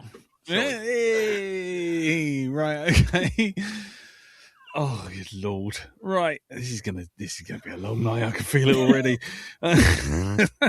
Right. I'll just do my one quickly, pardon the phrasing. This is my second time watching. I love it. I love the assault on the senses, and I love the multiple interpretations of everything. I wasn't quite ready for watching it a second time as I thought I was. When I first watched it at the cinema, I watched it and there was just me and two ladies in this screening opening morning. And it was very weird because they came in and they were laughing their ass off from start to finish. And I'm sitting there thinking, am I supposed to be laughing? Am I allowed to laugh? Especially with the content on screen, it's kind of directly pointing at me, going, "You dirty old bastard." This is obviously some stuff that us cis white males don't understand. That's what it is. Well, it's not that don't understand. It's whether or not I feel comfortable laughing at it or going along with it, because it's kind of directed at us in some ways. Oh, of course it is, yeah. But anyway, so I thought it was a brilliant kind of visceral punch in the face of a movie, and I really enjoyed it. I was fully expecting at least one of us to sort of go nope and just nope the hell out. So I wouldn't feel bad about it, Dow, if you said you didn't like it. I would have just been like, yeah, fine, I totally get it. But no, I find it interesting. I love the acting. I love the over the topness. I love the hyper reality, the super saturated colors, the glitz, the glamour, the leering cameras, all of that stuff. I think is brilliant. I think it's really well done and a great movie. It's not for everyone. Carol watched 10 minutes, and because I think she was interested in the actual subject as I described it. Unfortunately, the the actual execution of that was in a way that I think was not necessarily palatable to someone who doesn't normally watch horror films. So, yeah. It turns out you can put as much subtext and deep thought into this thing, but still someone's going to go, "Oh my, whoa! I'm going to bed," and that's kind of it. But I love this film. I think it's really good, and I'm looking forward to discussing it sensibly and not having to pull out a Patrick. But even before she can get her knickers on, I've seen everything. Not having to pull out. Yeah. Stop it. Back up. Right. Okay. I'll get a grip. Oh, stop it. I can't keep pressing this button. It takes too long to start up. Anyway. So that's what she said. Oh, no. Anyway, right. So, yes, a proper approval from me on this one. I think it's fantastic. It's like I say, I totally get it. It's not for everyone, but I love it. So, and I'm really glad I bought it on Blu-ray. I wasn't going to. I was just going to stream it, and then I thought, no, fuck it, I get it, and I'm really glad I did. Though I will say, 4K super sharp crikey vision. Oh lordy, on a big old screen, lordy. Yeah, that's a test for your HDR on your screen. I'm telling you now. Oh, good Lord! Anyway, no tracking needed. No tracking needed at all, and picture perfect framing. Anyway, sorry. Stop it. I'm badly. Hold on. Here we go. This podcast is reversing. Thank you, Jim. Anyway, so Jim. Over to you, sir. What about you? You picked it. What do you think? I did. I'll say, it was one of the. We saw it when it first hit streaming and paid to watch it, and it was kind of like, wow, that's incredible. So I knew I was getting into, but quite clearly I'd blanked a great deal of this movie. And it was always like having acid flashbacks as the movie started. We go, oh my god! Thought, yeah. And my first thought, what have I unleashed upon the podcast? But to say that, I think Teresa summed it up best. This is a film that doesn't just cross the line; it runs over the line, stops, and flicks it the V's and says, "Fuck you." Yep. But I think it's a magnificent bit of work, the way it kind of it's just so well crafted on every level. And watching it a second time, I picked up on it kind of a lot more. Maybe because I kind of forewarned is forearmed.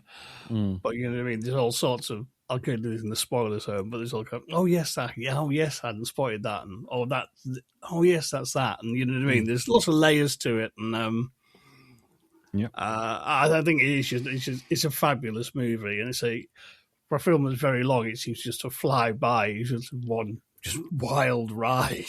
Yeah, You alternatively, it's hilarious and horrifying, and often bizarrely at the same time. Yeah, definitely. Ah, great, cool. Right, well, that's our thoughts. Two wildly positive. One sort of stunned into acceptance, and the other one kind of, oh, what have I done? So that's our general thoughts. For the love of all that's holy, if you have any intention of watching this movie, do not listen to the spoilers. For Christ's sake, just go and watch it if you have any intention of watching it. If you don't, then by all means, hang on and buckle up, because it's going to be a wild ride. Here's the random spoiler sounds. Put your helmet on. We'll be reaching speeds of 3. There will now be a short intermission. Albatross! Shut up, Wesley. Albatross! Shut up, Wesley. Albatross! Shut up, Wesley. Albatross! Shut up, Wesley. Of course you don't get bloody wafers with it! But even before she can get her knickers on, I've seen everything. I've seen it all. So here we are in the spoiler zone. God. Here we are talking about a movie that condemns casual sexism and objectification of women, and keeps slapping on Patrick Stewart going, before she gets her knickers on. Oh, good Lord. What are we doing? Everything's awful. Let's stop. Right. Okay, let's get going. So,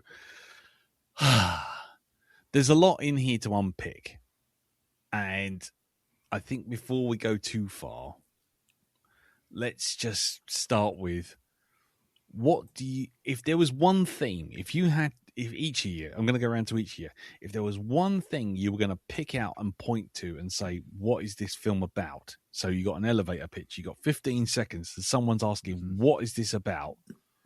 What would you actually say it's about? Because the reason I'm asking is because I reckon it's not as clear cut as everyone seems to think it is. It's got lots of stuff coming at you, and lots of people, I've seen it on Reddit and I've seen it on movie websites, that lots of different people have different interpretations of what it's actually trying to say. So I was going to just quickly go round the table. What do you think is your one big theme that this film starts from, and everything else gets layered on top? And I'll start with you, Elton, because you were the one with all the theme things in your head. So go for it. Okay. If I have to choose one, because there are many to choose from. Yeah. But I will stick to the mission once again. Selfishness. Interesting. Okay. Selfishness. Yes. The way that you have two people acting as one, but someone chooses just to take a little bit more, and then a little bit more, and then a little bit more. Okay. I see. Selfishness. Darren, what's your big takeaway? I don't know if I can actually answer this, because I did watch the interviews with the director, who came out and blatantly said, what this is what this is about. This is what this is about. Well, you pick which one was sticking out to you, because I've seen the featurette from. I've seen is it Caroline or Yeah, is it Caroline Farge? Anyway, yeah, that's her. Yeah, Coraline. Sorry, Coralie Farge. Sorry. Yeah. So I saw the featurette on the DVD, so I know what she's going to say, but I'm not necessarily saying that that's the only thing she's bringing out. But no, go on. There are one or two other things. It's mainly about it's the differences in treatment of men and women in entertainment, which is the fact that during the film, and you'll see this, you've got Dennis Quaid, whose character is obviously in the 50s, but still holds a position of power. Whereas Demi Moore's character, because she is past a certain age, and you hear him say this in the toilet, that's it. She's on her way out, because she doesn't look a certain way and she isn't a certain age. And it doesn't matter how skillful she is. And this is a real this is true of not only Hollywood but of life in general. I think it's how women have had this constant battle, to be taken seriously. There's a great comedy skit on one of Amy Schumer's comedy shows where she's walking past a field and it's got a bunch of very famous actresses who are sitting around a table, and she's like, "What you all doing out here?" And I can't remember which actor it is, but they're saying, "Oh yeah, it's her last day of being classed as sexy in a movie," and they're like, right. Okay. And she comes and joins them. So, that's what I think. It's personally, that's the main point. I think that this film tries to make. There's a lot of it wrapped around that, anyway.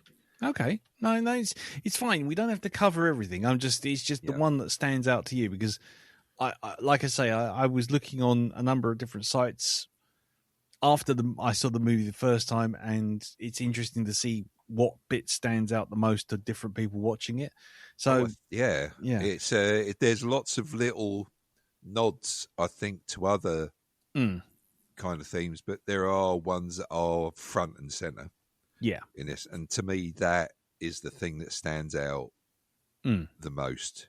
Okay, in this, cool. Okie dokie. What about you, then, Jim? Well, there's a lot to pick from. Yes. But one thing that stuck out for me out of this was kind of what price tomorrow? Interesting. What will you so that what will you bargain to get today that was actually you're gonna have to pay the price tomorrow? Yeah.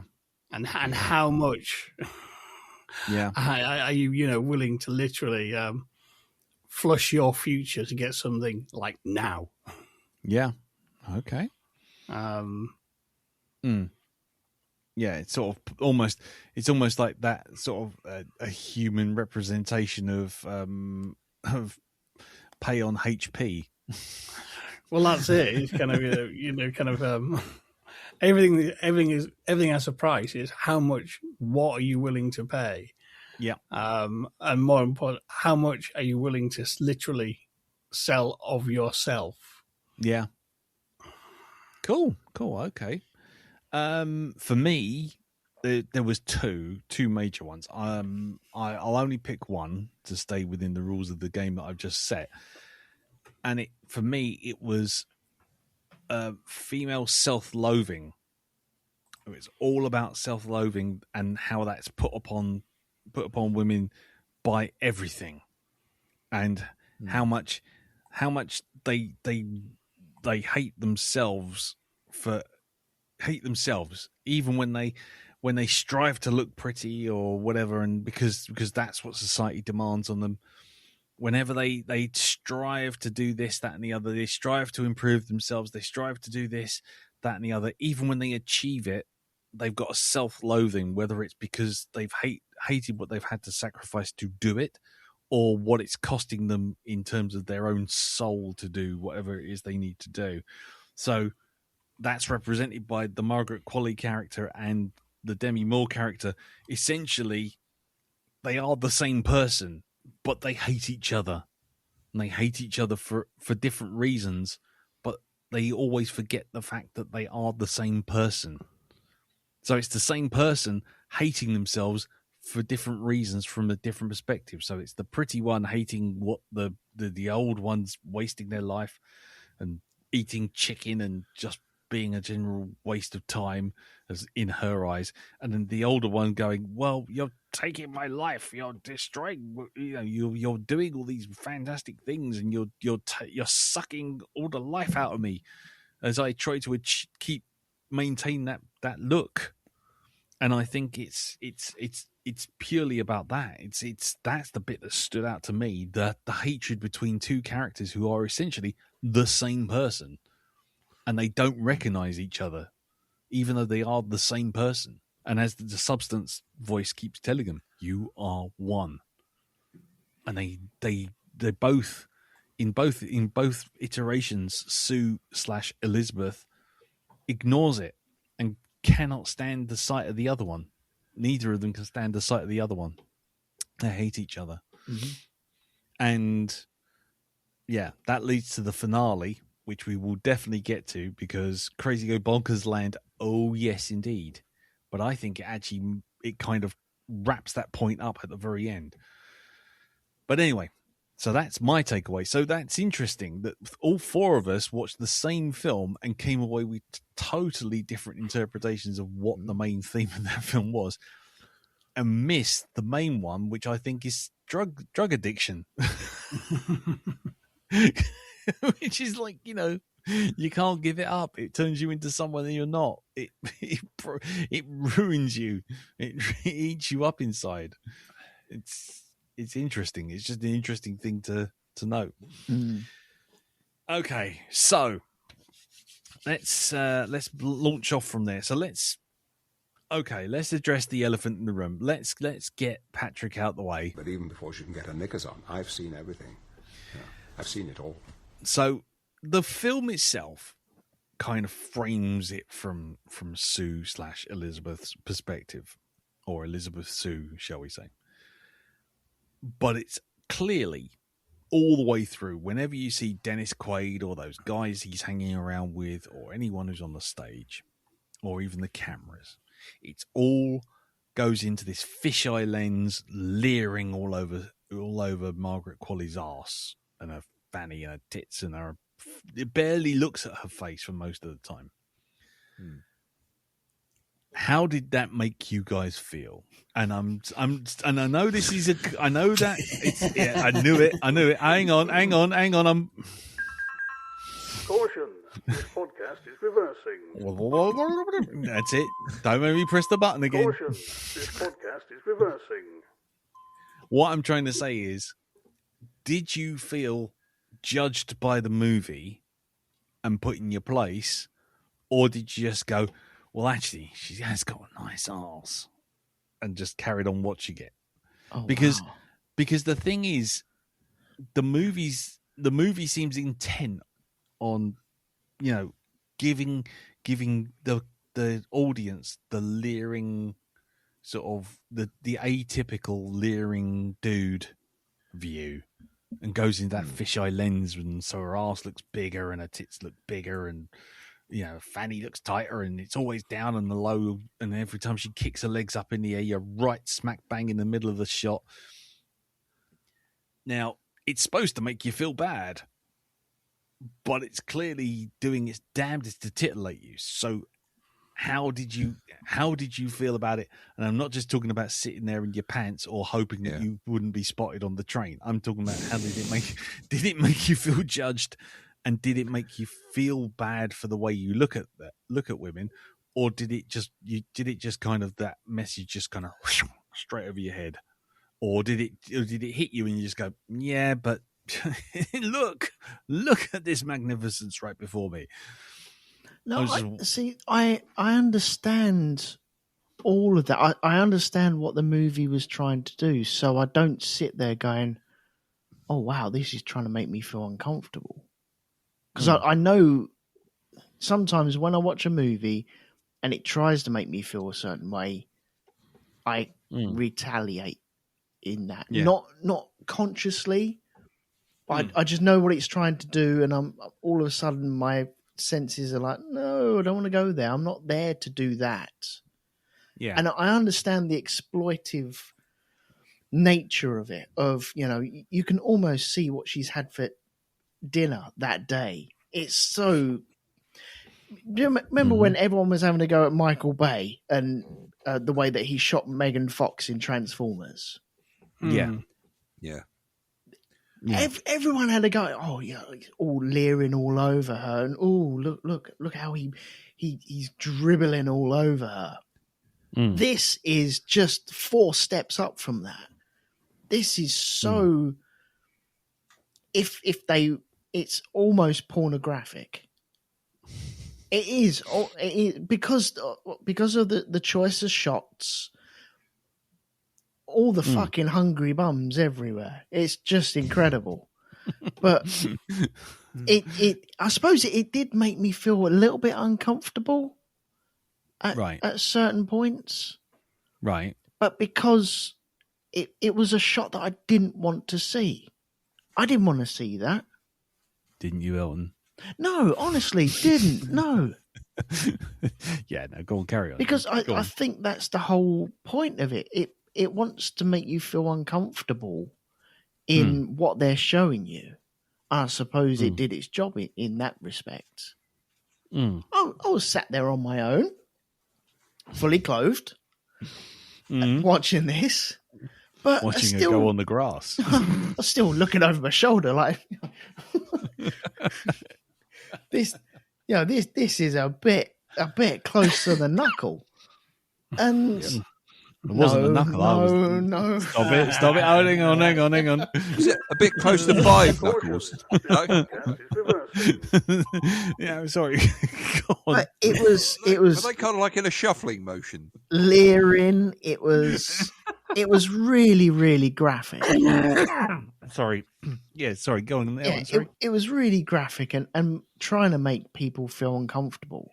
And at some points, I was like, yeah, this is a bit too much. But I think that's where media and TV are heading. Look at it from the 80s up until now. It's totally changed. That field has totally changed. I remember in like early 2000s when people were talking about like Britney Spears videos and is this too much? And like, well, yeah, it is, but we didn't film it. Some executive sat in his big high chair smoking a big cigar, swimming in bags of money, has decided he wants young women dressing and flaunting around like this because he thinks that's what we want. But then he wouldn't do it if there wasn't money in it. James Cameron makes Avatar movies. The first one was shit, and it made 2 billion quid. The next one was shit, made 2 billion quid. So he makes another one, and he tells you you're going to make another 7. You know, as long as people come to see these things. Well, pardon the pun. Is it because we go to see those things, or is it because that's all that we have to see? There's plenty of other things that James Cameron could make that would be just as interesting, just as entertaining, and probably better than Avatar. Absolutely better than Avatar. But because he's kind of hit a groove with a needle, it's like, well, no, I must do this. Yeah. Same with the hypersexualized sexuality of like women portrayed in videos and movies and TV and stuff like that. Yeah, it does sell, and it always will sell. But there'll be other stuff that could sell better, but nobody bothers trying that. They just they see this, it's easy money, let's just do that. And so we're fed that. And you know, the ants out there, like the millions of ants out there that hoover this up or have no choice but to watch this. Everyone's got a choice to watch everything. There's no, unless you're in North Korea and you have to be on the telly to watch the great leader's message at 6:00 in the evening. I mean, everyone's got a choice. Okay. Well, what about young little kids who like Britney Spears in the 2000s, and then they really enjoy that, and then all of a sudden they see the videos.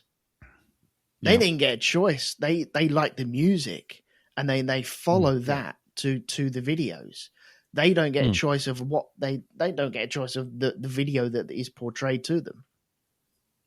I think where that sort of thing's concerned, we're talking small children, when they watch those sort of videos, say like Hit Me One More Time, right? Yeah. Okay, the most notorious of Britney Spears' videos. They're not seeing the same things that an adult is seeing in those. They're just seeing Britney Spears, doing her thing on screen. And this is where society's problems start coming into play, because it's the slow brainwashing of that generation that this is okay. This is I mean, I don't mean to sound like one of those people that, you know, blames video games for gun violence and stuff like this. Where this, I mean, you know, young minds can be impressionable. Young minds can be impressionable. And what this sort of thing does when that, you know, the kids just think, oh, cool, Britney Spears, and look, here she is, she's doing this, and you know, she's in school doing this, that, and the other. They're not taking a look at her movements and thinking, oh, that's a bit risque. You know, you got like an 6-year-old turning to his man going, my God, Gerald, I'm not sure we should be watching this. This is a bit before Watershed, isn't it? Yeah, that's up to the parents and what they watch, though. It is, and really, you know, there's a, you know, parents should really be on the ball with this kind of thing. Okay, but while you've got the child under your care, it's not like you've sent them out and they've gone out with their mates and they can't control them out there.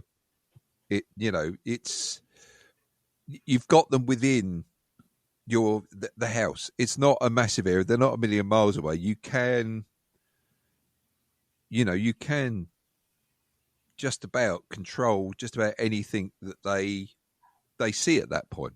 Yeah. You know, but like I say, the kids don't see that. When they see a Britney Spears video, they don't notice the sexualization of that individual, right? Whereas adults would. We know this is it. We know what this kind of thing is trying to say to us. Okay, but the kids will see that and they will look at that dance, and they'll think that that's a perfectly acceptable dance to do. But then the adults see a small child doing that dance. It's like, oh, my word, what the hell is going on here? Now, put it on again, little Robbie. I will watch this several times to assess it before I let you watch it again. Yes. You know, or, yeah, I mean, of course, there are some adults that don't kind of get it, and they'll see that sort of thing as cute. They'll film it and put it out on YouTube. And it's like, others look at that and think, oh, that's a bit wrong. Yep. Why are you filming your child making moves like that and sticking? Why would you do that? Why? That comes round to another subject in the substance, but we'll get to that in a sec. I mean, what did you feel, Dow? I mean, sorry, Elton, I didn't want to kind of cut you off, but Darren, I mean, did you feel uncomfortable watching it, or did you just go, I know it's trying to make me feel uncomfortable, whatever, let's look at the arse? For just to be crude about it for a second, you know. Oh God, here we go.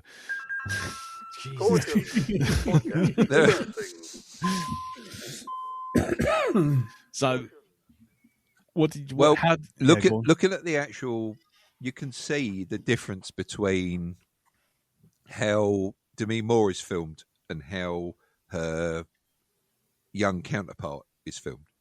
And apparently all that was totally deliberate anyway, because it shows how the different age groups are treated. And it's like,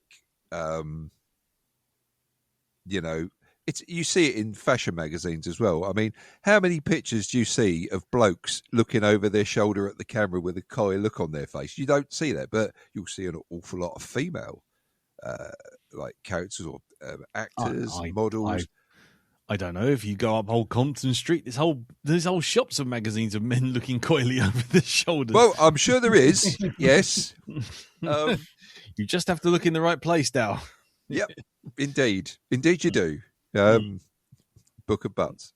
Anyway, yes, John Landis. Yes, John Landis. Yes, we're on to you, Landis. We've not forgotten this, Landis. Never. Never. Yes. So I can appreciate that that's what it was trying to do. I mean,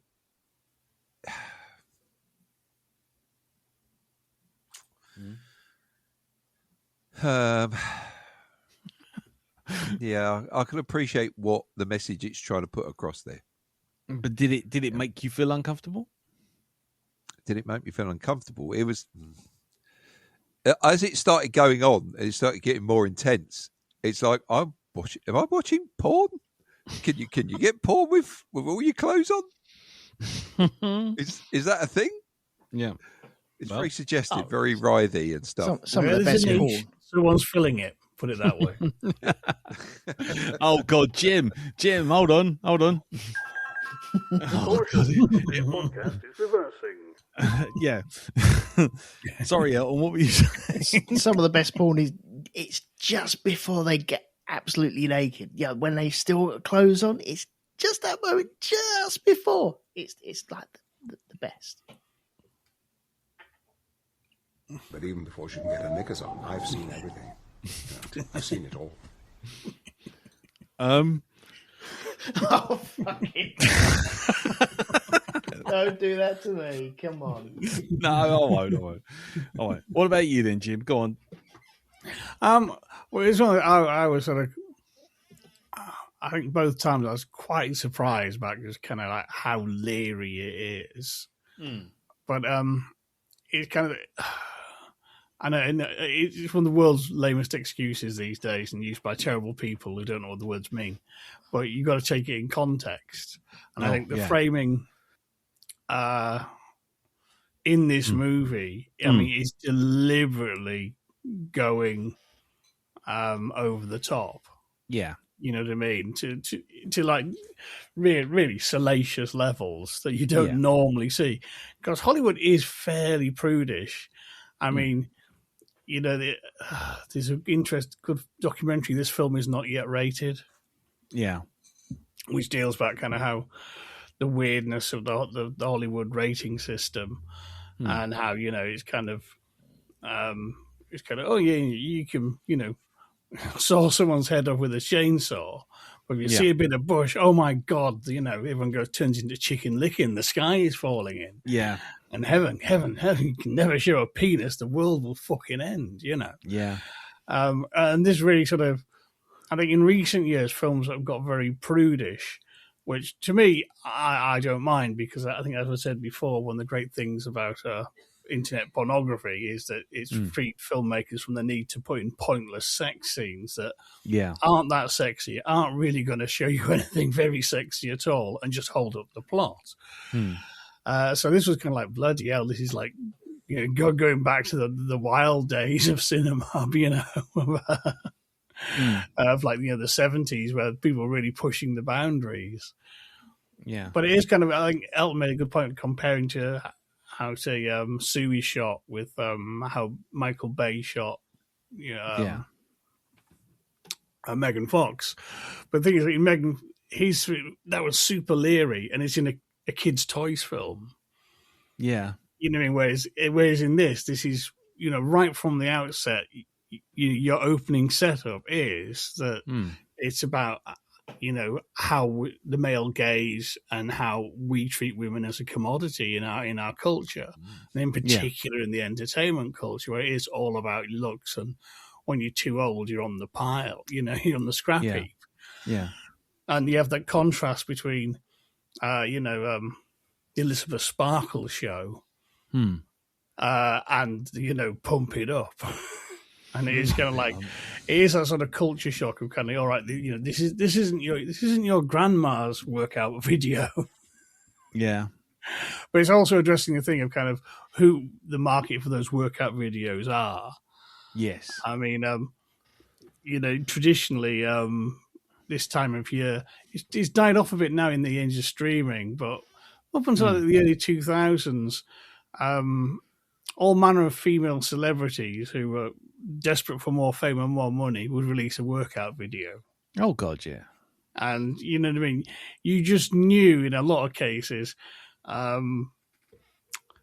it wasn't young women buying them to help get into shape. No. No. Just like the what was it, the Littlewoods catalogue wasn't just brought by you to look at for the toy section. No. They always seem to fall open around about the sort of 50-60 pages in for some reason, which is miles away from the toy section. Yes. It depends on what toys you're talking about. Hold on.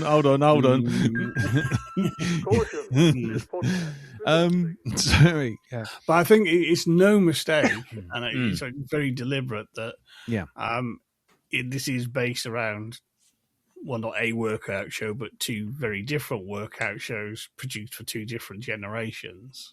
Yeah. You know what I mean? I was reminded kind of there was a big hit in the early 2000s.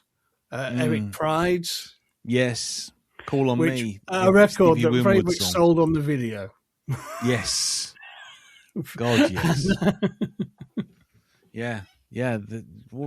Was it Eric Pride or Eric Prince? I can never remember. I'm never sure. Hold on, I will. Yeah, Eric Pride's. Yeah. Pride's Prince. Yeah. That's it. Eric Pride's. Yeah. I'm looking at a still frame of the from the Ministry of Sound YouTube page. Yeah, Eric Pride's Call on Me official video. Yeah, it's been It might have been called. Might as well have been called "Pump Up the Flange." That video, frankly. Yeah, exactly. Pump up the flange, pump it up while your feet are stomping and the chair is pumping. Look at the crowd's jumping. Pump it up a little more. Doing on the dance floor. See, that's where the party's at, and you run out of you do that. Yeah. Sorry, don't worry. Don't mind me. Yeah, it's interesting to note that the Eric Pride's Call on Me video has been viewed 118 million times. It's worth mentioning that because the Stevie Winwood one. Yep. Yeah. It's got 6 views. Well, you're not far off. Call on Me. Hold on, where are we? Call on Me. Where is it? Hold on. Stevie Winwood. Not the Eric Pride remix. On his own. I'm just trying to see. Actually, his one is so far down. Oh, yeah, it's only had 64,000 views. So 64,000 as a stark contrast, isn't it? A damning indictment of our culture, right there. Yeah, 64,000 views of the song, and then 118 million views of the remix of the song with basically dancing exercise ladies, sweaty exercise ladies. There's one that was released around about the same time, and all it is women in very, very sort of like, ill-fitting clothing playing with power tools. Yes. Have you seen that one? Yes. Yep. Can't get no satisfaction or something, isn't it? That's the one, yeah. Yeah. So, yeah, it's interesting that, the whole hoary old line of sex sells. I mean, it's never more stark than that, is it? The same song, but with a different video, and suddenly you multiply the amount of views by almost 100. Anyway, sorry. Carry on, Jim. Yes, I felt that the way they did this. I mean, it is kind of. I think it's very interesting the way they really do push it to the limit, the imagery, but it's kind of It's hard. I'll pick my words better here. It's difficult to see. I think Sue is sexy after you've seen her being born out of Demi Moore's back. As I say, context changes everything. I mean, I say there's a lot of nudity in this movie, but a lot of it I don't think is terribly erotic. No, I mean it will be to somebody. Because I say where there's a niche, there's where there's a will, there's a way. No matter what it is, no matter how bizarre it is, someone is into that and is getting off on it. Yeah, that's just how we are as a species. But I think for most people who are reasonably well adjusted, you know what I mean. It's kind of like there's kind of this sort of the nudity in sort of the shall we say, the transformation scenes. That's shot in a very different way to the pump it up scenes. Yes, and there's very much a stark contrast.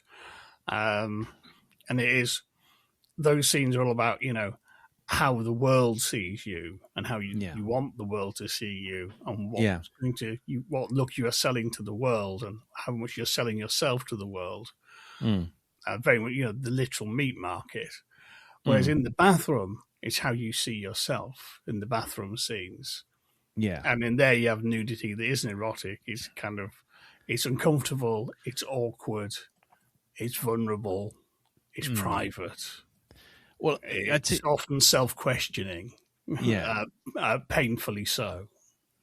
Well, I find it interesting, especially when it comes to how everything's shot, that the bathroom scenes, which is a really good visual effect, by the way. I'll tell you that in a second. They got rid of the cameras out of the mirror by basically having 2 rooms.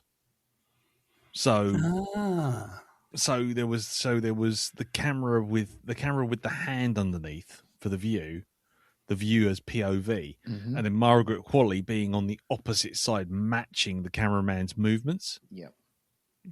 Which I think is always a nice little trick with just a piece of glass in between with the steam up to make it look like a mirror. So, but the thing I find interesting there is if you watch it, and especially if you watch it the second time, or third, whatever, is the view in the bathroom scenes is looking in the mirror at herself first. So she looks herself in the eyes. And then the camera pulls out to show the face, and then the camera pulls out to show the neck, and then the chest, and then out. It's like a kind of more of an analysis of what's changed, as opposed to when you see the pump it up sequences. It's like, well, what are we looking at here? And it's like, there's the camera. The camera's the male gaze, arse, tits, fanny, lips, and it just kind of hops around between those bits. But anyway, so excuse me. So I find it really interesting that bathroom scene literally sets everything up as a female gaze compared to a male gaze.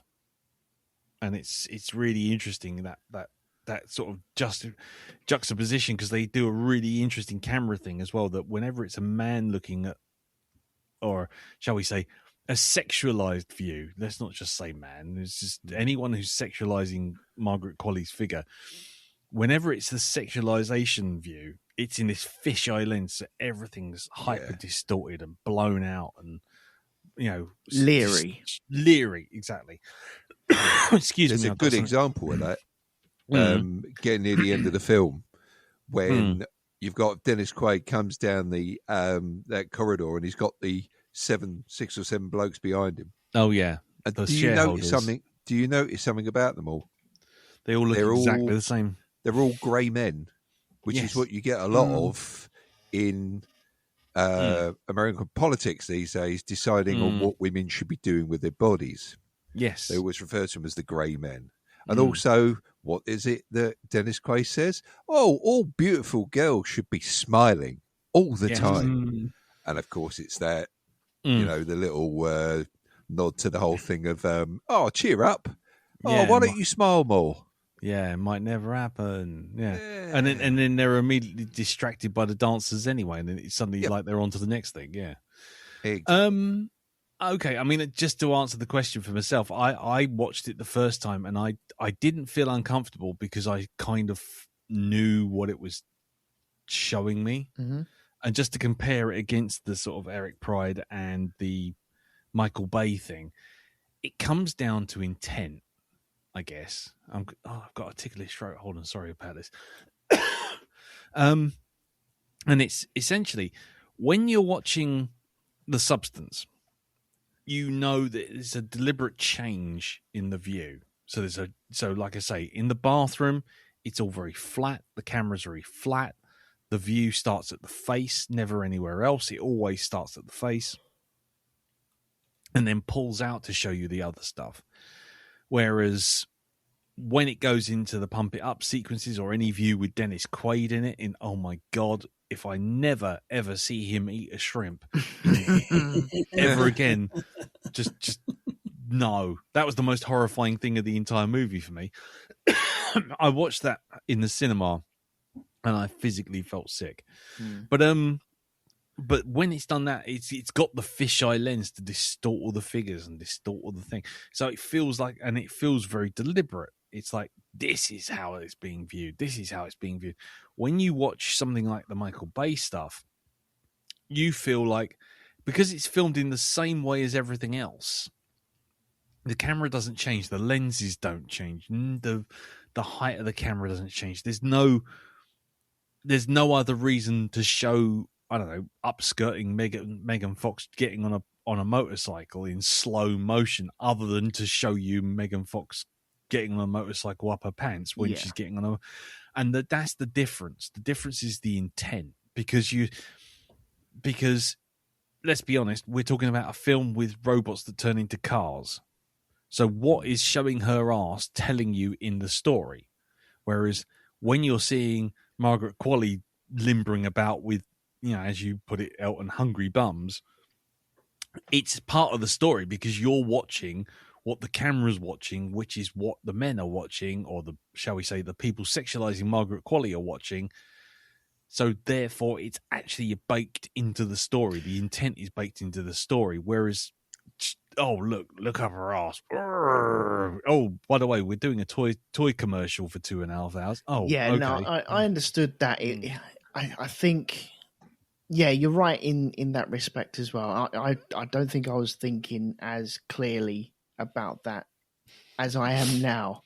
Was little Elton thinking? No. No, I think it was just, well, my brain immediately went, oh, well, people can't have a go at Michael Bay because, this is 4 levels up from what Michael Bay was doing. But yeah, you're right. It was in Transformers. It was supposed to be a fun movie. There's no need to slide up towards Megan in that way whatsoever. There's nothing needed there. Whereas it is needed in this movie, because you need that leery thing, because you need to understand the business of show business and what that show is all about. It's not about working out. No, well, it is, but only your left or right wrist. Yeah, but the show isn't about the workout at all. It's about grabbing viewers and grabbing people on that to sell, advertising and stuff like that, I'd imagine, at a later date. But it's nothing to do with her and her personality or anything like that. It's more, she is a frame in which they can sell. What can they sell? These parts. They can sell these parts, especially if we zoom into these parts. Exactly. And you can see the sort of the whole point of it, how much you can sell a look, because it's kind of shown by the way the neighbor reacts. When he thinks it's Elizabeth Sparkle smashing through a wall trying to make an extension in a bathroom, he's banging on the door and like this, and then as soon as Sue opens the door in tighty hot pants and a tank top, suddenly he's like, well, I'm kind of a handyman myself, maybe I can help out, hey, and it's explicitly laid out there, that men will change their perspective based on, how pretty the girl is, and that's horrible, but that's the way it seems, that's the truth of the matter, isn't it? And it's just presented to you there and then. The other thing, obviously, the film goes on about is the addiction to fame, I think. And I was wondering if you saw the drug and what it does to Elizabeth, why she won't give it up. If she isn't seeing her and Sue as one person, she's seeing them as 2 people. Why won't she give up the drug? Because she tries, and what do you make of that? Just throwing it out there. I'll start with you, Dale. Yeah, I personally, you see, I don't know if you've ever seen it in films where somebody, they give up the drug and they chuck it away, and then it's like, oh no, hold on, and they lose their confidence, and they sort of come to their senses in a way, and then try to reclaim that drug. And this is fame is the drug for her, right? The worship, the fan worship, being worshipped in general, and because she has been worshipped so much in the job she's in, not having it seems like, I'm a lesser person for not having this, because that's who I base my worth on, is the approval of others. Yeah. And that's why I think she can't totally give it up. Yeah. Because of that. But it's just interesting, and I'll throw it to Jim while I'm saying this, but it's interesting that she, all the way through there, she's treating Sue as a completely separate entity, and still won't. And vice versa. Yeah, and Sue's treating Elizabeth as a completely different person, but they won't give up the drug, even though they have no input into it in their own mind. If they aren't getting fame anymore, they don't see themselves. So again, is this okay? I guess the question is this a metaphor for drug addiction? Is it a metaphor for addiction to fame? Or is it a whole thing about acceptance and loneliness and body dysmorphia? Is that in there? I mean, what do you think? And I like I say, I was going to move on to Jim. Jim, what's your thoughts on that? And if you have, well, it's kind of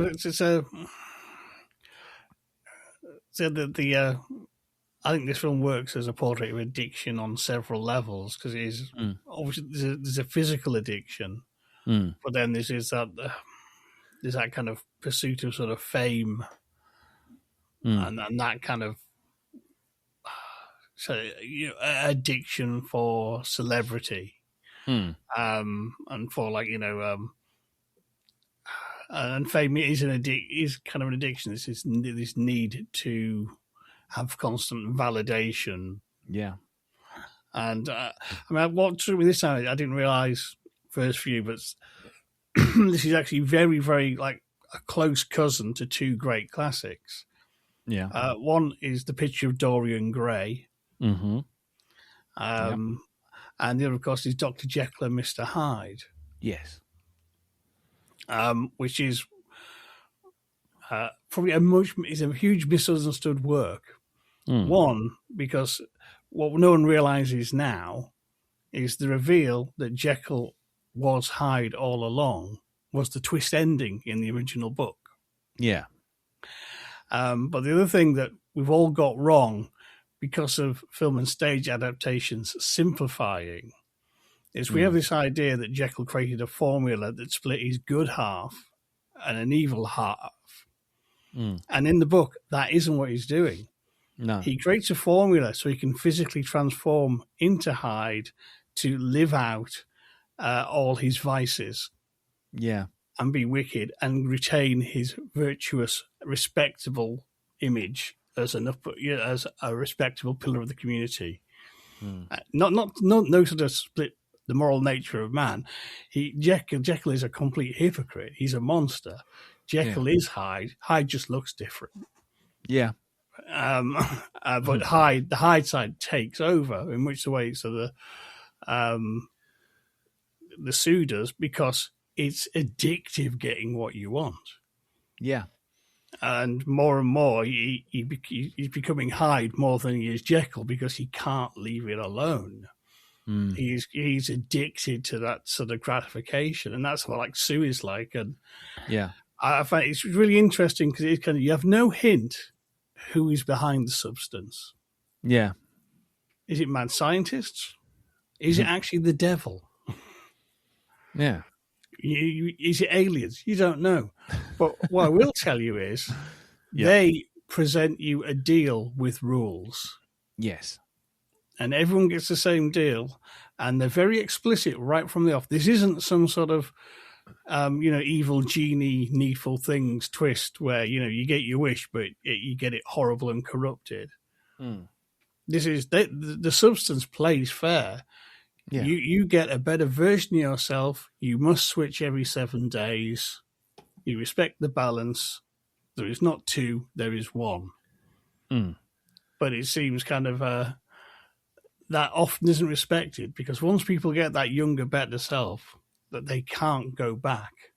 No. And they don't want to go back. And they will literally rob themselves of their own future, because if you don't go back, the original self doesn't produce the fluid to stabilize.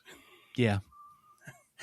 But so every time you steal a day, you're stealing, days of your own life.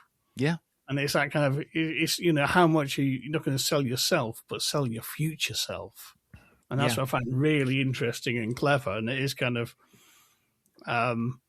it's that kind of rule going, that she gets schizoid. She hates herself so much when she's back as old Demi Moore. Yeah. And she loathes the new self until she can be her again. And when she is her again, she's like, oh, well, fuck old me. Yeah. You know what I mean? Yeah. But that's the kind of that's the power of addiction. There is kind of, you will burn every single bridge. You will literally, saw away the branch you're sitting on. Yeah. To get a hit. Okay. Well, with that being said, I know we're late for time, but how did people think the split went? Was it the same personality, just like the consciousness between the two bodies, or was there clearly 2 different consciousnesses there? You're going, Jim.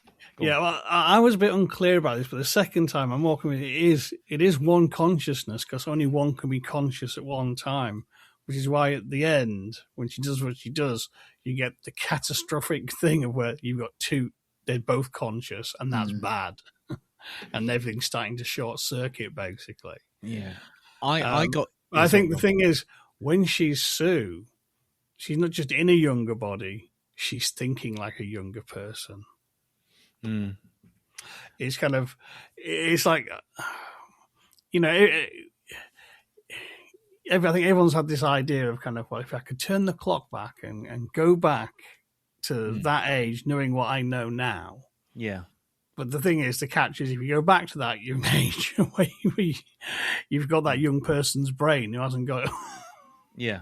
Hasn't got the self-control. You lose that insight. And I think it is just kind of, when she's Sue, she's so addicted to being Sue, she can't stop being Sue. Yeah. And she disassociates. New her, and she doesn't want to go back to old her, and it's inconvenient, but she has that arrogance of youth and that short-sightedness. Yeah. And it's that disassociation between the two, that she refuses to believe that she's Elizabeth when she's Sue, and then when she's Elizabeth, she's now the older, wiser Elizabeth, looking back at the flagrant abuse of like everything by Sue, and rather than seeing it as her own self. Oh, the cat's bloody yakking all over the place. Rather than seeing abuse of See, that's another theme for this as well. The weight loss. You see, you mentioned weight the cat loss. Yakking up. It's like the eating stuff and then just throwing it back up again, just to maintain the weight.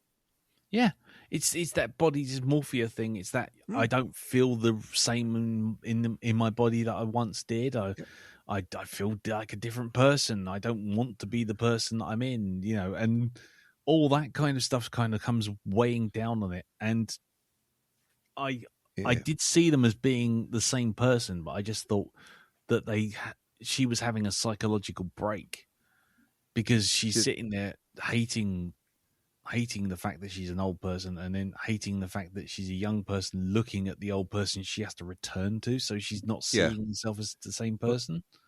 Go on, down. But there's also the fact that, and I've known people who've said this before, who've kind of had issues with their weight, or they think they've had issues with their weight. and they've looked back on photographs of themselves, and they've said to me, like, you see this? See, I had real insecurities about how much I weighed back then. But I look back at that now and realise there was absolutely nothing wrong with me. And it does that in this film, where she starts wanting to get back to what she was. Yeah. You know, she realises that there was no problem here at all. Yeah. I need to get this back again. Can I just please go back to the way I looked? Yeah. But what has been taken cannot be returned. What has been used cannot be returned. I mean, there's also a subtext in there. I mean, this is maybe me just putting Elton's tinfoil hat on that he usually uses, but there's a lot in there that has a subtext of, as a parent, that kids really drain it out of you. Younger, looking after a younger person really takes a toll, really makes you feel tired, really makes you feel run down, makes you feel old, makes you realize how old you are. And, the kids when they're young, and when they're inexperienced, they'll take until they have to learn that they cannot do that. And this is kind of visualized in a kind of very real sense, with Sue kind of losing the fucking plot and just constantly draining off of Elizabeth until there's nothing left, and then going, but why? So there's a level of entitlement and a need to why can I not exist? Why can I not, why do I have to be beholden to this old crone sort of thing? The whole notion that kids hate their parents in some subconscious way because they're being held back by them or beholden to them in some fashion. There's a lot of that in there as well. I'm very aware we're running late, but I don't think we can end this without talking about Monstro Elasu. So, we're not doing a plot play-by-play. If you're listening to this, you've seen the film. So, I guess this is the crazy go bonkers moment that lost you completely, Dal. Am I right in thinking that? Yeah, it's you see, 2001 did this as well at the very end, where it just started throwing shit at the screen to distract you from the fact that, somebody, I think, has run out of ideas. So they're doing this to distract you from that. Okay. As I said before about Society, that did it at the end, and it seems to kind of do this here. I mean, I realised what that whole bit was about now. Well, what do you think it's about? Well, it's about the fact that finally, when it comes to it, I mean, the director's actually said this. It's the character itself finally accepts who they are, and they're happy with their appearance, which is why they, they think everybody's sort of like praising them. When it's inside their own head, they've now got the confidence to carry that look off, and so they do. Yeah. Okay. Which automatically, of course, strikes really bad with the people that are there when they start calling her a monster and they start trying to get rid of her, because she's no longer in the clutches of that spell. Yeah. It's like, oh no, somebody's broken out and they've realised what's wrong. Quickly stop them before they start spreading this and everybody else gets to learn it, and then we've got no more power. Yeah. Okay. How did you read it? The Monstro Sue thing, Elton? It was just an amalgamation of both of them. I was surprised to see it at first, because when she's kind of injecting herself and you're waiting for the next split, I wasn't I had no inklings of that was going to happen at all. I haven't seen any pictures or anything like that, so that was a pure surprise, a lovely surprise. But I love how crazy that is. I think sometimes that would normally turn me off a movie and be like, oh no, this is a bit too far. Right. But I was invested in this movie so much. I think it had done such a great job up until that point. I was like, yeah, okay, let's go for it. Let's have some of this. But it's grotesque. I don't know if it's them or her deciding that is good enough. Like you said just now, Darren, about her accepting. Yeah. I think it's more, I can't do anything else. This is what you've got.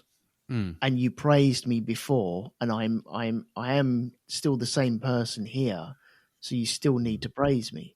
It is that addictive way that people have sometimes of, they've been given the plaudits constantly, and all of a sudden it stops. You're like, well, hang on, what's changed? I'm still the same person inside. Yeah, but you're being seen from the outside now. And society has deemed that you do not fit the bill of, we're not putting spandex on you.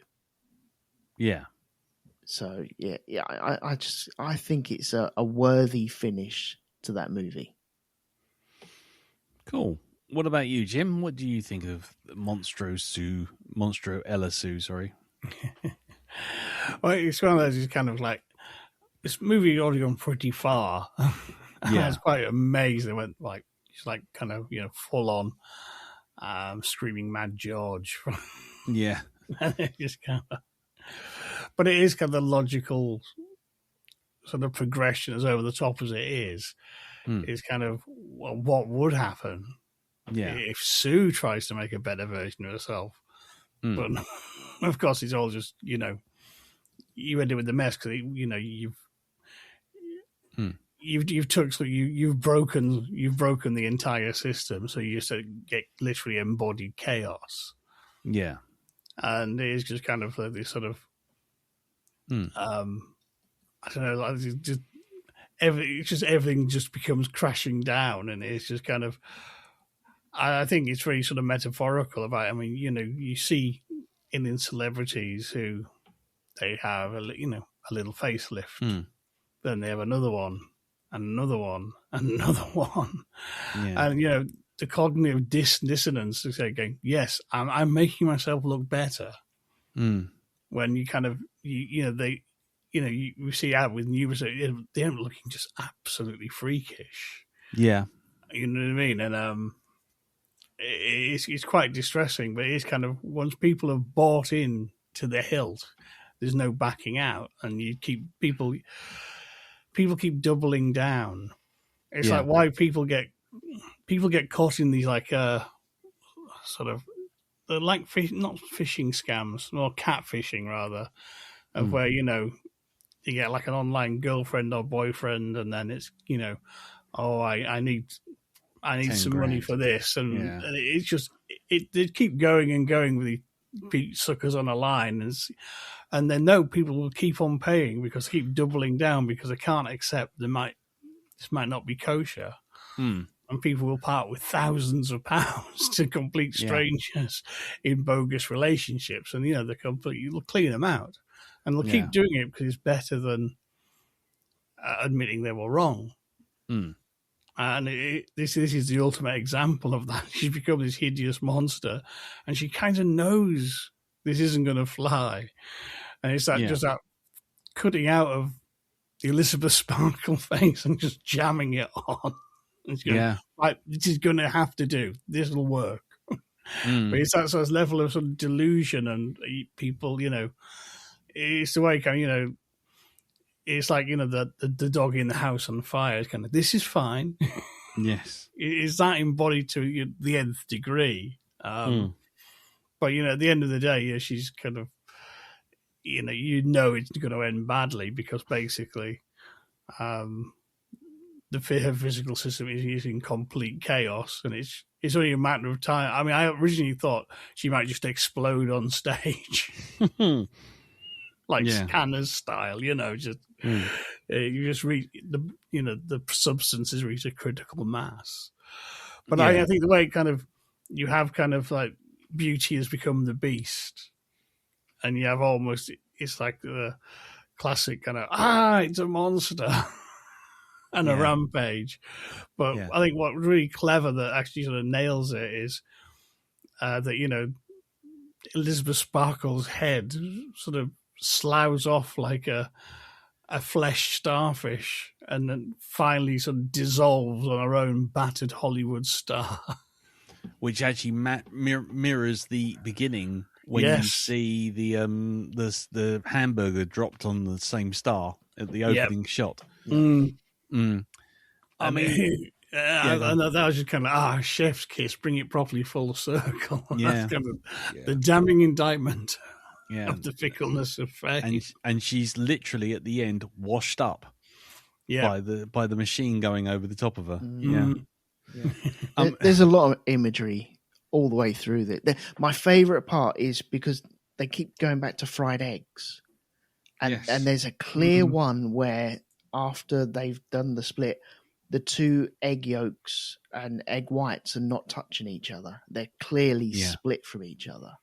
Yeah, I love all that sort of stuff. Oh God, I mean, if it wasn't ridiculously silly o'clock in the morning now, I'd say we could probably go through this whole podcast again, go through it blow by blow, and just do the symbolism. I mean, I would just wrap up with Monstro Elisu. My own take was that it reminded me a lot of the Elephant Man. Very much, very deliberately so, I think. Yeah, it was. I found it. The first time I watched it, I wasn't ready for it, and I found it hilariously over the top. But the second time, knowing it was coming, I found it incredibly sad. And it was that whole thing of the characters kind of finally come to a sort of like conclusion of, I don't know, acceptance of their body shape. That the impossible ideal of Sue was taking a toll, and the impossible ideal of staying young even though you were being desiccated as Elizabeth was too much, and then sort of like combining the two into this monstrous thing.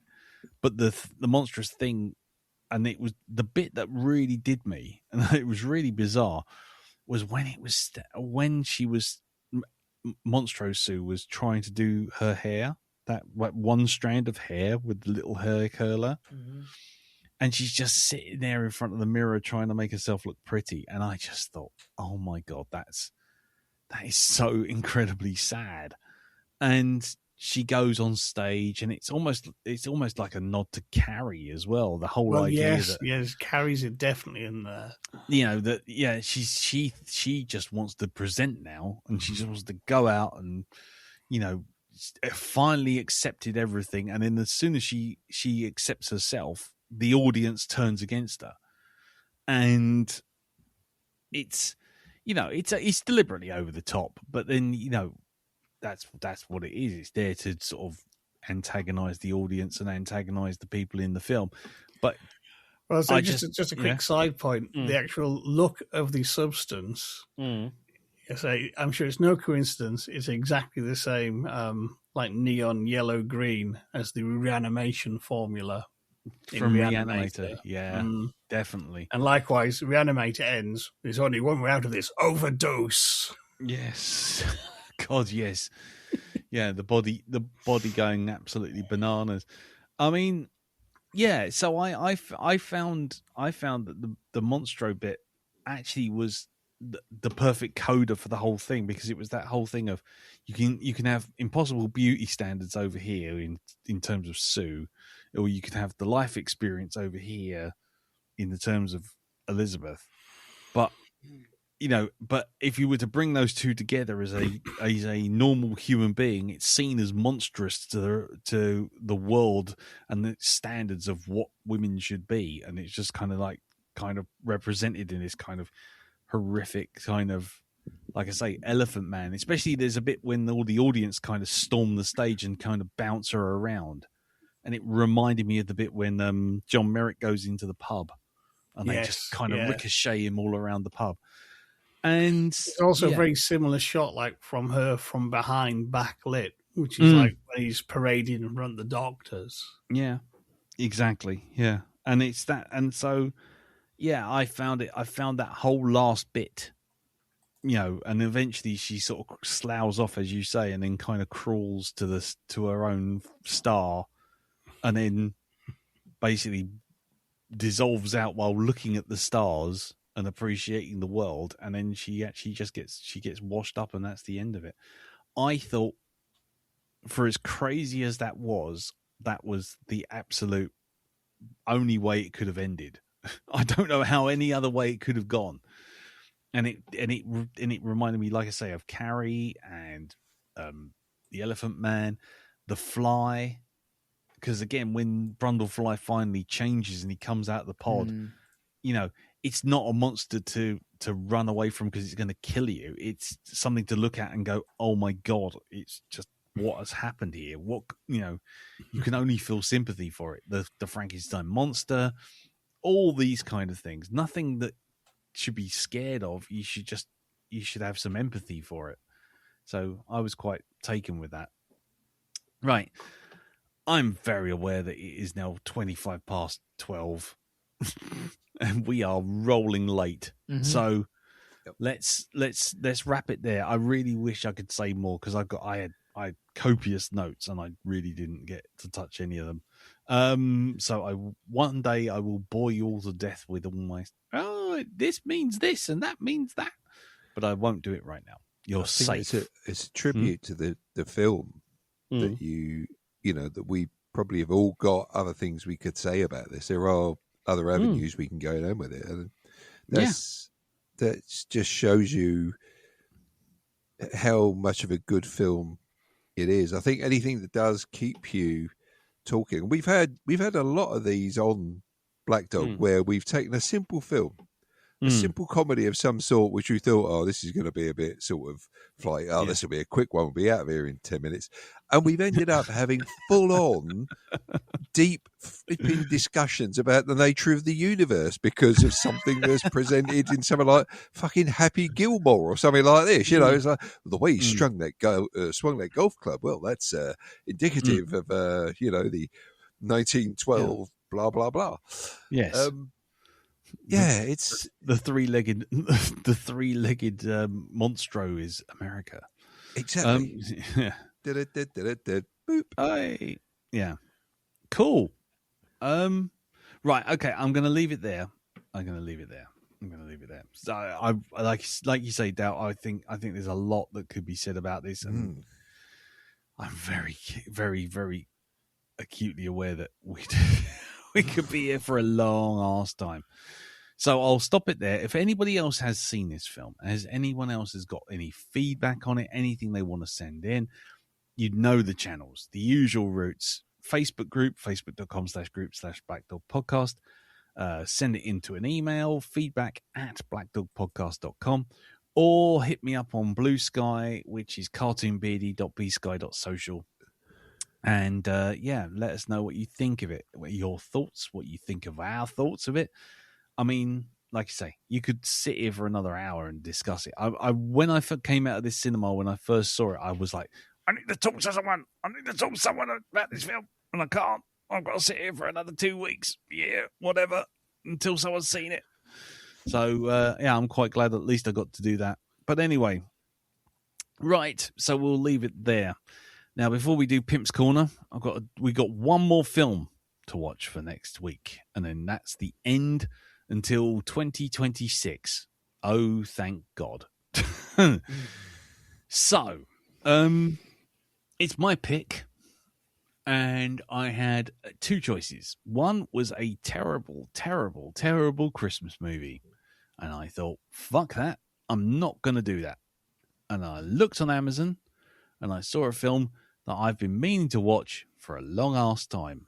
So I said, Darren, Jim, Elton, have you still got Amazon Prime? And they all went, yes. So that's good, because on Amazon Prime, there is a movie which we're going to be reviewing next week, which is called Tornado. Oh. Tornado? Yes. Which is described as a windswept samurai western set in apocalyptic Scotland. Okay. It's all right. Well, you can get I any more realizing sort of... I was confusing it with Twister. That wasn't what the synopsis I was expecting. There is no central weather system involved in this movie. No. Do you know what? If you had sort of like this on Countdown, right? If it was like you could pick a random bunch of meanings for a film title, this would be two off the top. I'll have a consonant, a vowel, consonant, a vowel. Because that's what that is. That description is just, that is so random. You can only get that off of fucking cue cards. Yes. Off of a deck. Just, wow. Yep. Okay.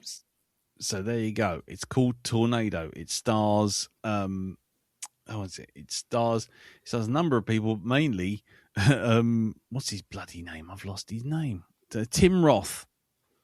Tim Roth is in this as the eponymous bad guy. I will tell you no more about it, because if you don't know anything about it, I think that might actually work to the film's favour. I haven't seen it. I will say this now, only that I've heard about it, and I would quite like to watch it. So there. Okay. But has anyone else heard of this? I'm guessing from the reactions, the answer's no. Yeah, this one passed me by, apparently. Okay, that's good. We're all going in blind. This is either going to be a finish the year on a high, or I'm going to be waking up with a big bag of flaming shit on my desk at Christmas Eve. We shall see next week. But it ain't fucking. It's not fucking Madam's Web, so let's at least take that. Let's take the win. Right, so there you go. Tornado. That will be our final movie for 2025. So let's leave it there. But before we go, Jim, do you want to tell us what's going on Hypnagoria.com? Okay, just out today on Comic Club, we've got our review of The Naked Gun. Nice.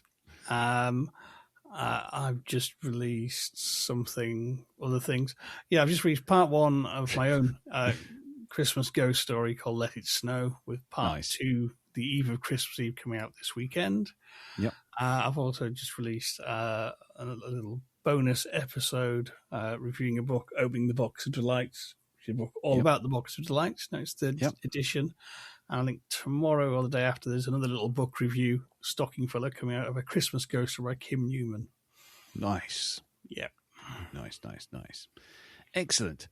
Elton, what about you, sir? The last race of the season happened, so it's just me and Andy talking about cars going around in circles for the very last time for 2025 over at the Grand Prix podcast. Brilliant. And Darren, are you on anything apart from mescaline? Horse tranquilizers? Nah. Top grade caster sugar? Nice. No, not really. Cool. Not at all. Okey Just dokey. I'm on a Christmas high, you know. You're on a Christmas high. Christmas Okie high. dokie. Cool. Well, yeah, like I say, the only thing you'll fuck off, Firefox. The only thing, just gave me a pop-up out of nowhere and don't even use Firefox. So the only thing, I'm here. You can see my artworks and stuff on Blue Sky, cartoonbeardy.bsky.social, and I sent some feedback into the Babylog podcast this week for Signs and Portents, the best episode of Babylon 5 in season 1. So, so you might hear me again if you listen to that. Though I did have to say to to Pete, he has to count himself lucky because I sent him a 5-minute feedback, and it was 15 minutes when I first recorded it. So there you go. So he's done well. Anyway, right, I'll leave it there. So thank you very much for listening. Thank you, Jim. Thank you, Darren. Thank you, Elton. Not a problem. Okay. And thank you all for listening. And we shall see you all next week for Tornado, however that might be. Until then, take care. See you next week. Tatty bye. Bye-bye. Bye-bye. Ta-da. But even before she can get her knickers on, I've seen everything. I've seen it all.